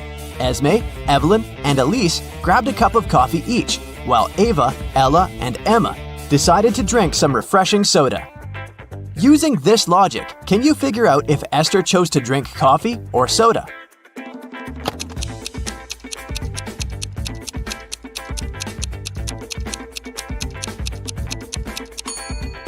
Esther is drinking coffee. The secret is in the girl's name. Esme, Evelyn, Elise, and Esther all have 2 letters E in their names, just like the word coffee. There were 4 pairs in the basket and 4 people in the room. Each person took 1 pair. In the end, there was still 1 pair left in the basket. How is that possible?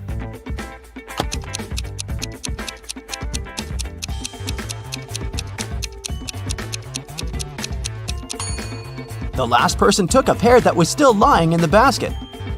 Mary's birthday was coming up, and she decided to treat herself to a relaxing day at the spa. During a massage, Mary dozed off. When she woke up, the money she had in her purse was missing. Oh no! Mary had 3 suspects. The cashier, Erica, claimed, "I was having lunch in the back." Catherine, the masseuse, said, "I went to the back of the store to get some extra oil." The last person was Monica. She was another customer. She said she hadn't seen anything and had just been waiting for her appointment. Can you tell which one is the culprit?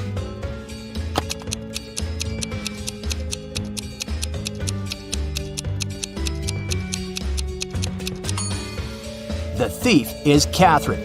She must have waited for Mary to fall asleep and then took her things. Look at the money hidden behind the oils. Hey, it's time for a hair appointment to trim those split ends. But in this scenario, there are only 2 hairdressers in town who can cut your hair. This guy or this girl. Which one should you choose?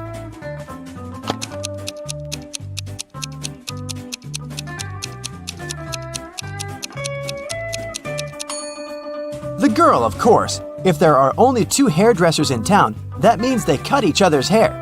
And judging by the haircut the guy gave the girl, it looks like he doesn't really know what he's doing. If a rooster lays an egg on top of this cabin, in which direction will it roll?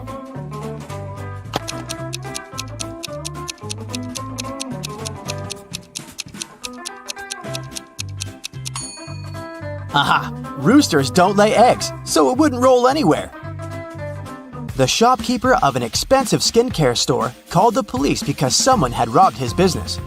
He didn't notice the culprit, but according to the security camera footage, there were 3 customers in the store at the time of the robbery. Police officers questioned each of them. Michael said he'd been buying some stuff for his pets. The second suspect, Kayla, was looking for ointments and some aloe vera gel.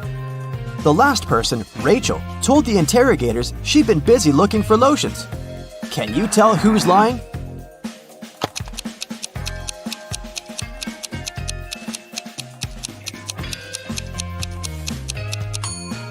Michael is the culprit. The skincare store doesn't sell pet products. Duh.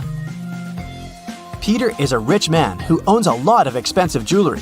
One day, he woke up and noticed that all of it had been stolen. Uh-oh. He called a private detective to solve this case. Peter's wife Carla was the first one to be interrogated. "I was showering at the time," she said nervously. Bianca, the housekeeper who had been working for the family for years, was not in the house. She said, "I was cleaning the garage." The last suspect was Barb, the house chef. "I was making lunch for the family," she told the detective. Can you tell who stole the jewelry?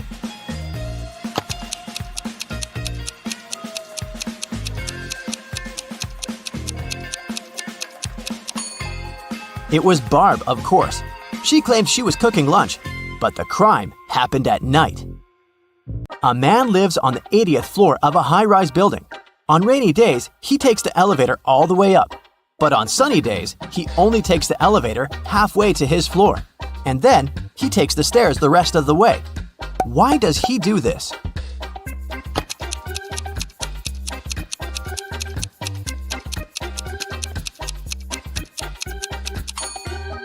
Well, my friends, it so happens that the man is short. Normally, he can only reach the 40th floor button.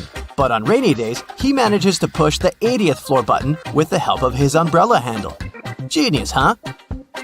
On a rainy day, Miranda decided to work from home. At one point, she went to the bathroom. But when she got back, she noticed that her cell phone and money had been stolen right in her own house during the day. There were 3 people in the house at the time. Her sister Beth claimed it wasn't her. "I was still asleep at the time because I'd gone to bed late yesterday." Her other sister Anna said she'd been taking a stroll in the garden when it had happened. "I was watching the night-scented orchid bloom."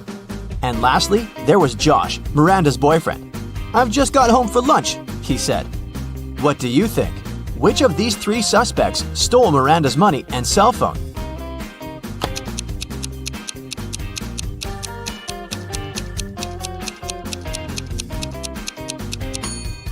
Anna is the culprit, of course. Night-scented orchids only bloom at night, so she probably sneaked in and grabbed Miranda's things while the girl was away. A farmer rode into the village on Monday. He stayed in the village for 4 days and rode out on Monday. How is that possible?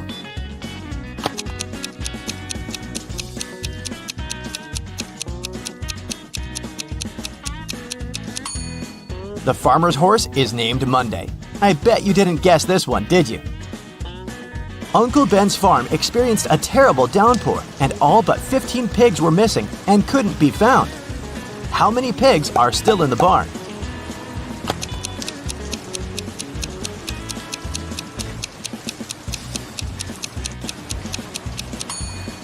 If you said 15, you got it right. So, there are 3 important rooms in a house. The first one is a library full of rare books. The second room stores piles of money and gold. And the third room has boxes full of expensive jewelry in it. In case of a fire emergency, in which room will the police try to extinguish the fire first?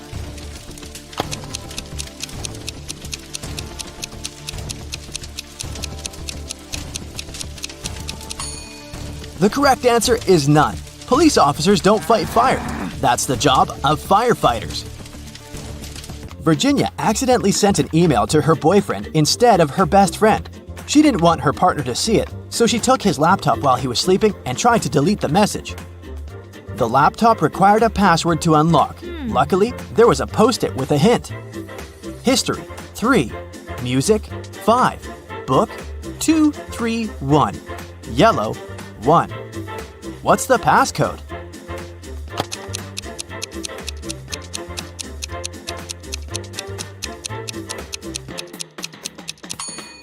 Each number indicated the letter Virginia had to select in the corresponding word. The third letter in history is S. The fifth letter in music is C. The second, third, and first letters in book are O, O, and B. And the first letter in yellow is Y. The password is Scooby. 5 people wake up in a huge hall. None of them remember who they are or how they got here. They see a giant closed door. The people look around the room and notice something strange. What is it? These statuettes. They are hidden all over the room. There are 5 people in the room, but they find 6 statuettes. This must be the key, one man says. We need to find out which of the statuettes is the odd one. Can you guess which one? This one. Its eyes are different from those of the others. The people try to use the odd statuette as a key. Come on! And it works. The door opens and everyone enters the next room. But when the man who suggested using the statuettes looks around, he sees that he is alone in there. Suddenly, a ghost of a woman appears in front of him.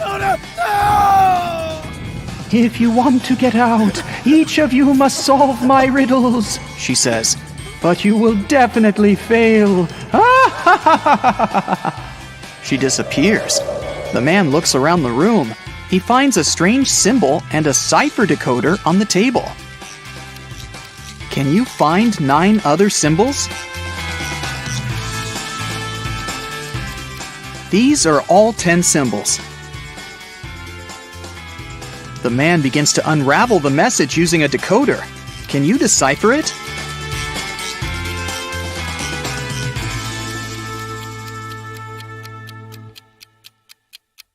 It says page 52. The man opens the book lying on the table. On page 52, there's a riddle written in an ancient language. If you have me, you want to share me. If you share me, you haven't got me. What am I? The man immediately guesses the answer. Can you? It's a secret. The man is surprised that he was able to read the riddle written in an ancient language. The answer is the password to the door. He types it in, and the door opens. Suddenly, he remembers. His name is Thomas. He's a linguist and a cryptographer. Meanwhile, in another room, a young man finds himself in a beautiful place full of plants. There are 3 flowers on the table. They giggle maliciously. The sign in front of them reads, "Lying Flowers." The first flower says, "You'll never get out of here, and you'll never get rid of us. Just give up already." The second one says, "I don't remember how you can get rid of us. It was either cutting or uprooting us." The third one says, "Uprooting and plucking us are both proper ways." What should the guy do? Cut the flowers, uproot them, or pluck them?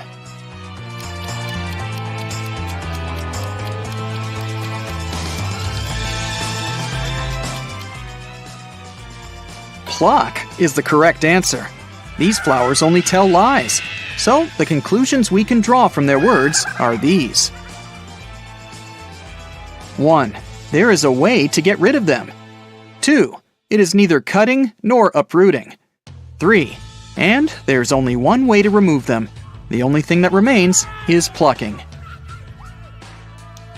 The guy plucks the flowers. He notices that glowing letters appear on their petals. The letters need to be put together to get the answer. What is it?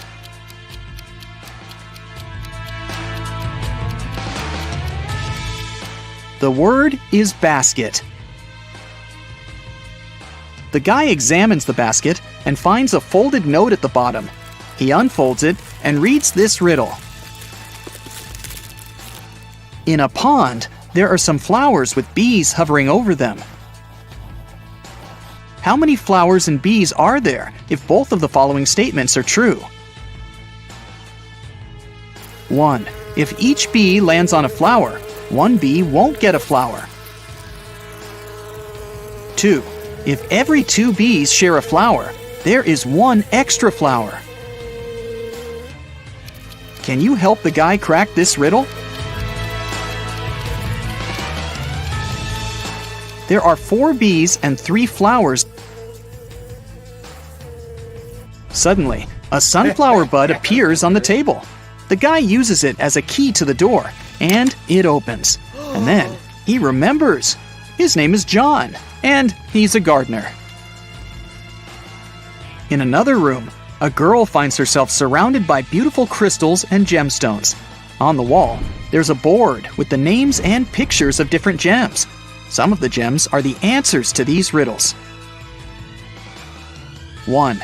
Did you know that the queens and the kings of all times really enjoyed that pretty purple color of mine? 2. My name is like water. I'm as blue as the sea. Can you guess what I am and which picture is me? 3. Hey, I am from water as well. I'm seen in strings and found inside a shell. 4. You know me so well. Come on, be excited. I created the city where a wizard resided. 5. I sound like danger, but please don't be scared.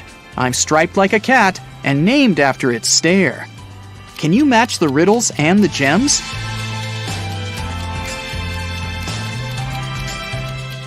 The correct answers are 1.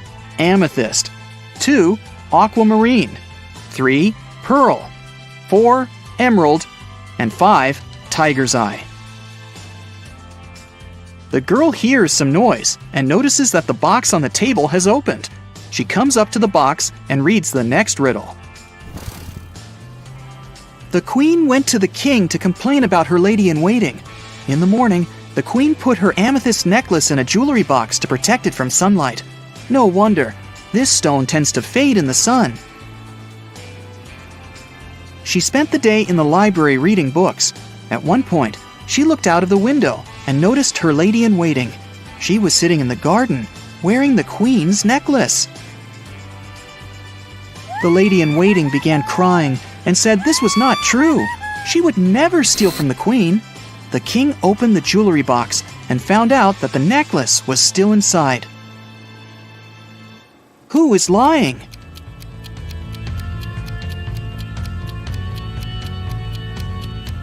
The girl soon realizes that the lady-in-waiting is the liar.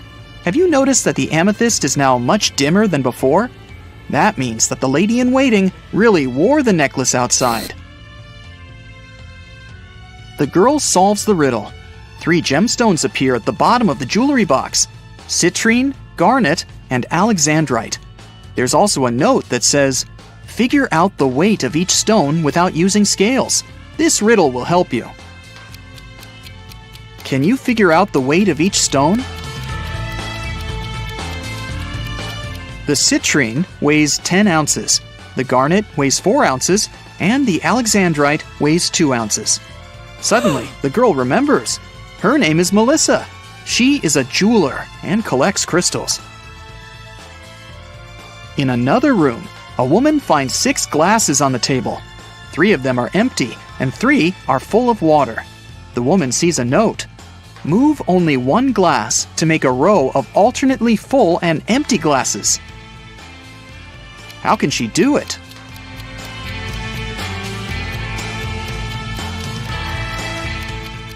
She should take the 5th glass and pour the water into the second one. Suddenly, the glasses disappear. Instead, 2 sets of different ingredients and a note appear on the table. The note says, "Find 3 differences." Can you spot all of them?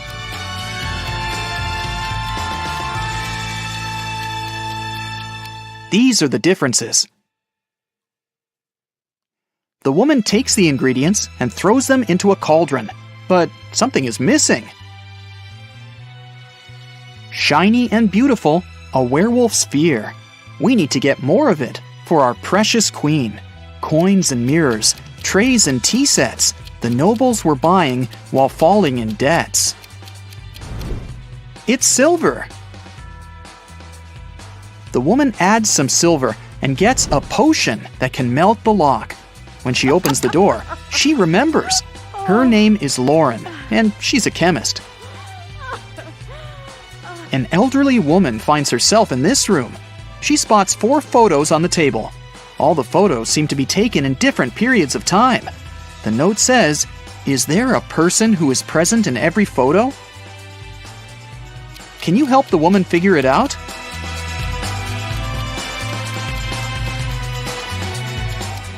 Here she is. Despite the signs of aging, you can see that this is the same woman.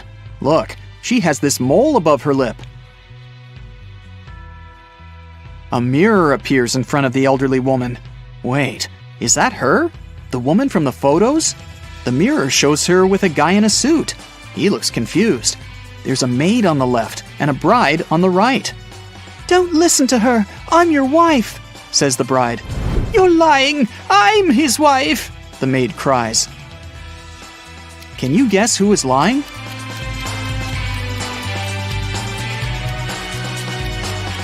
The girl on the left is his wife because she has a wedding ring on her finger.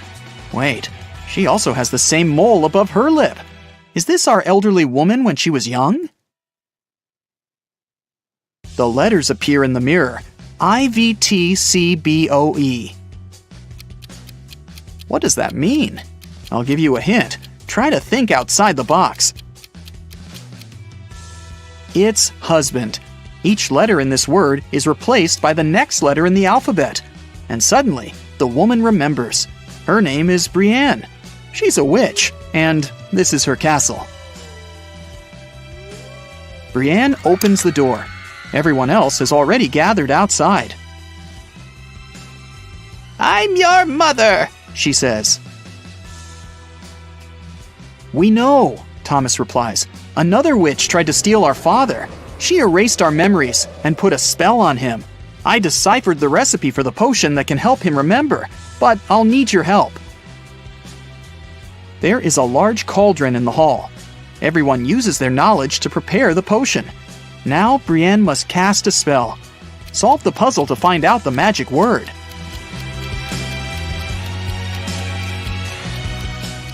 It's Memoria. The potion is ready. Suddenly, 3 doors appear in front of the family. Behind the first door, there's a hot desert, but there are some fruits on the trees growing there. The second door opens to the middle of the sea. Behind the third door, there's an endless forest. What should the family do?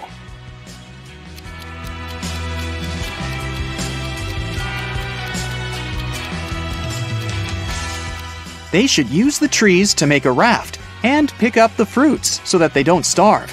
Now they can cross the sea. Meanwhile, Brienne uses a spell to chain the witch. Solve another puzzle to learn the spell she uses. It's Sigillum. Now the witch won't bother them anymore. The family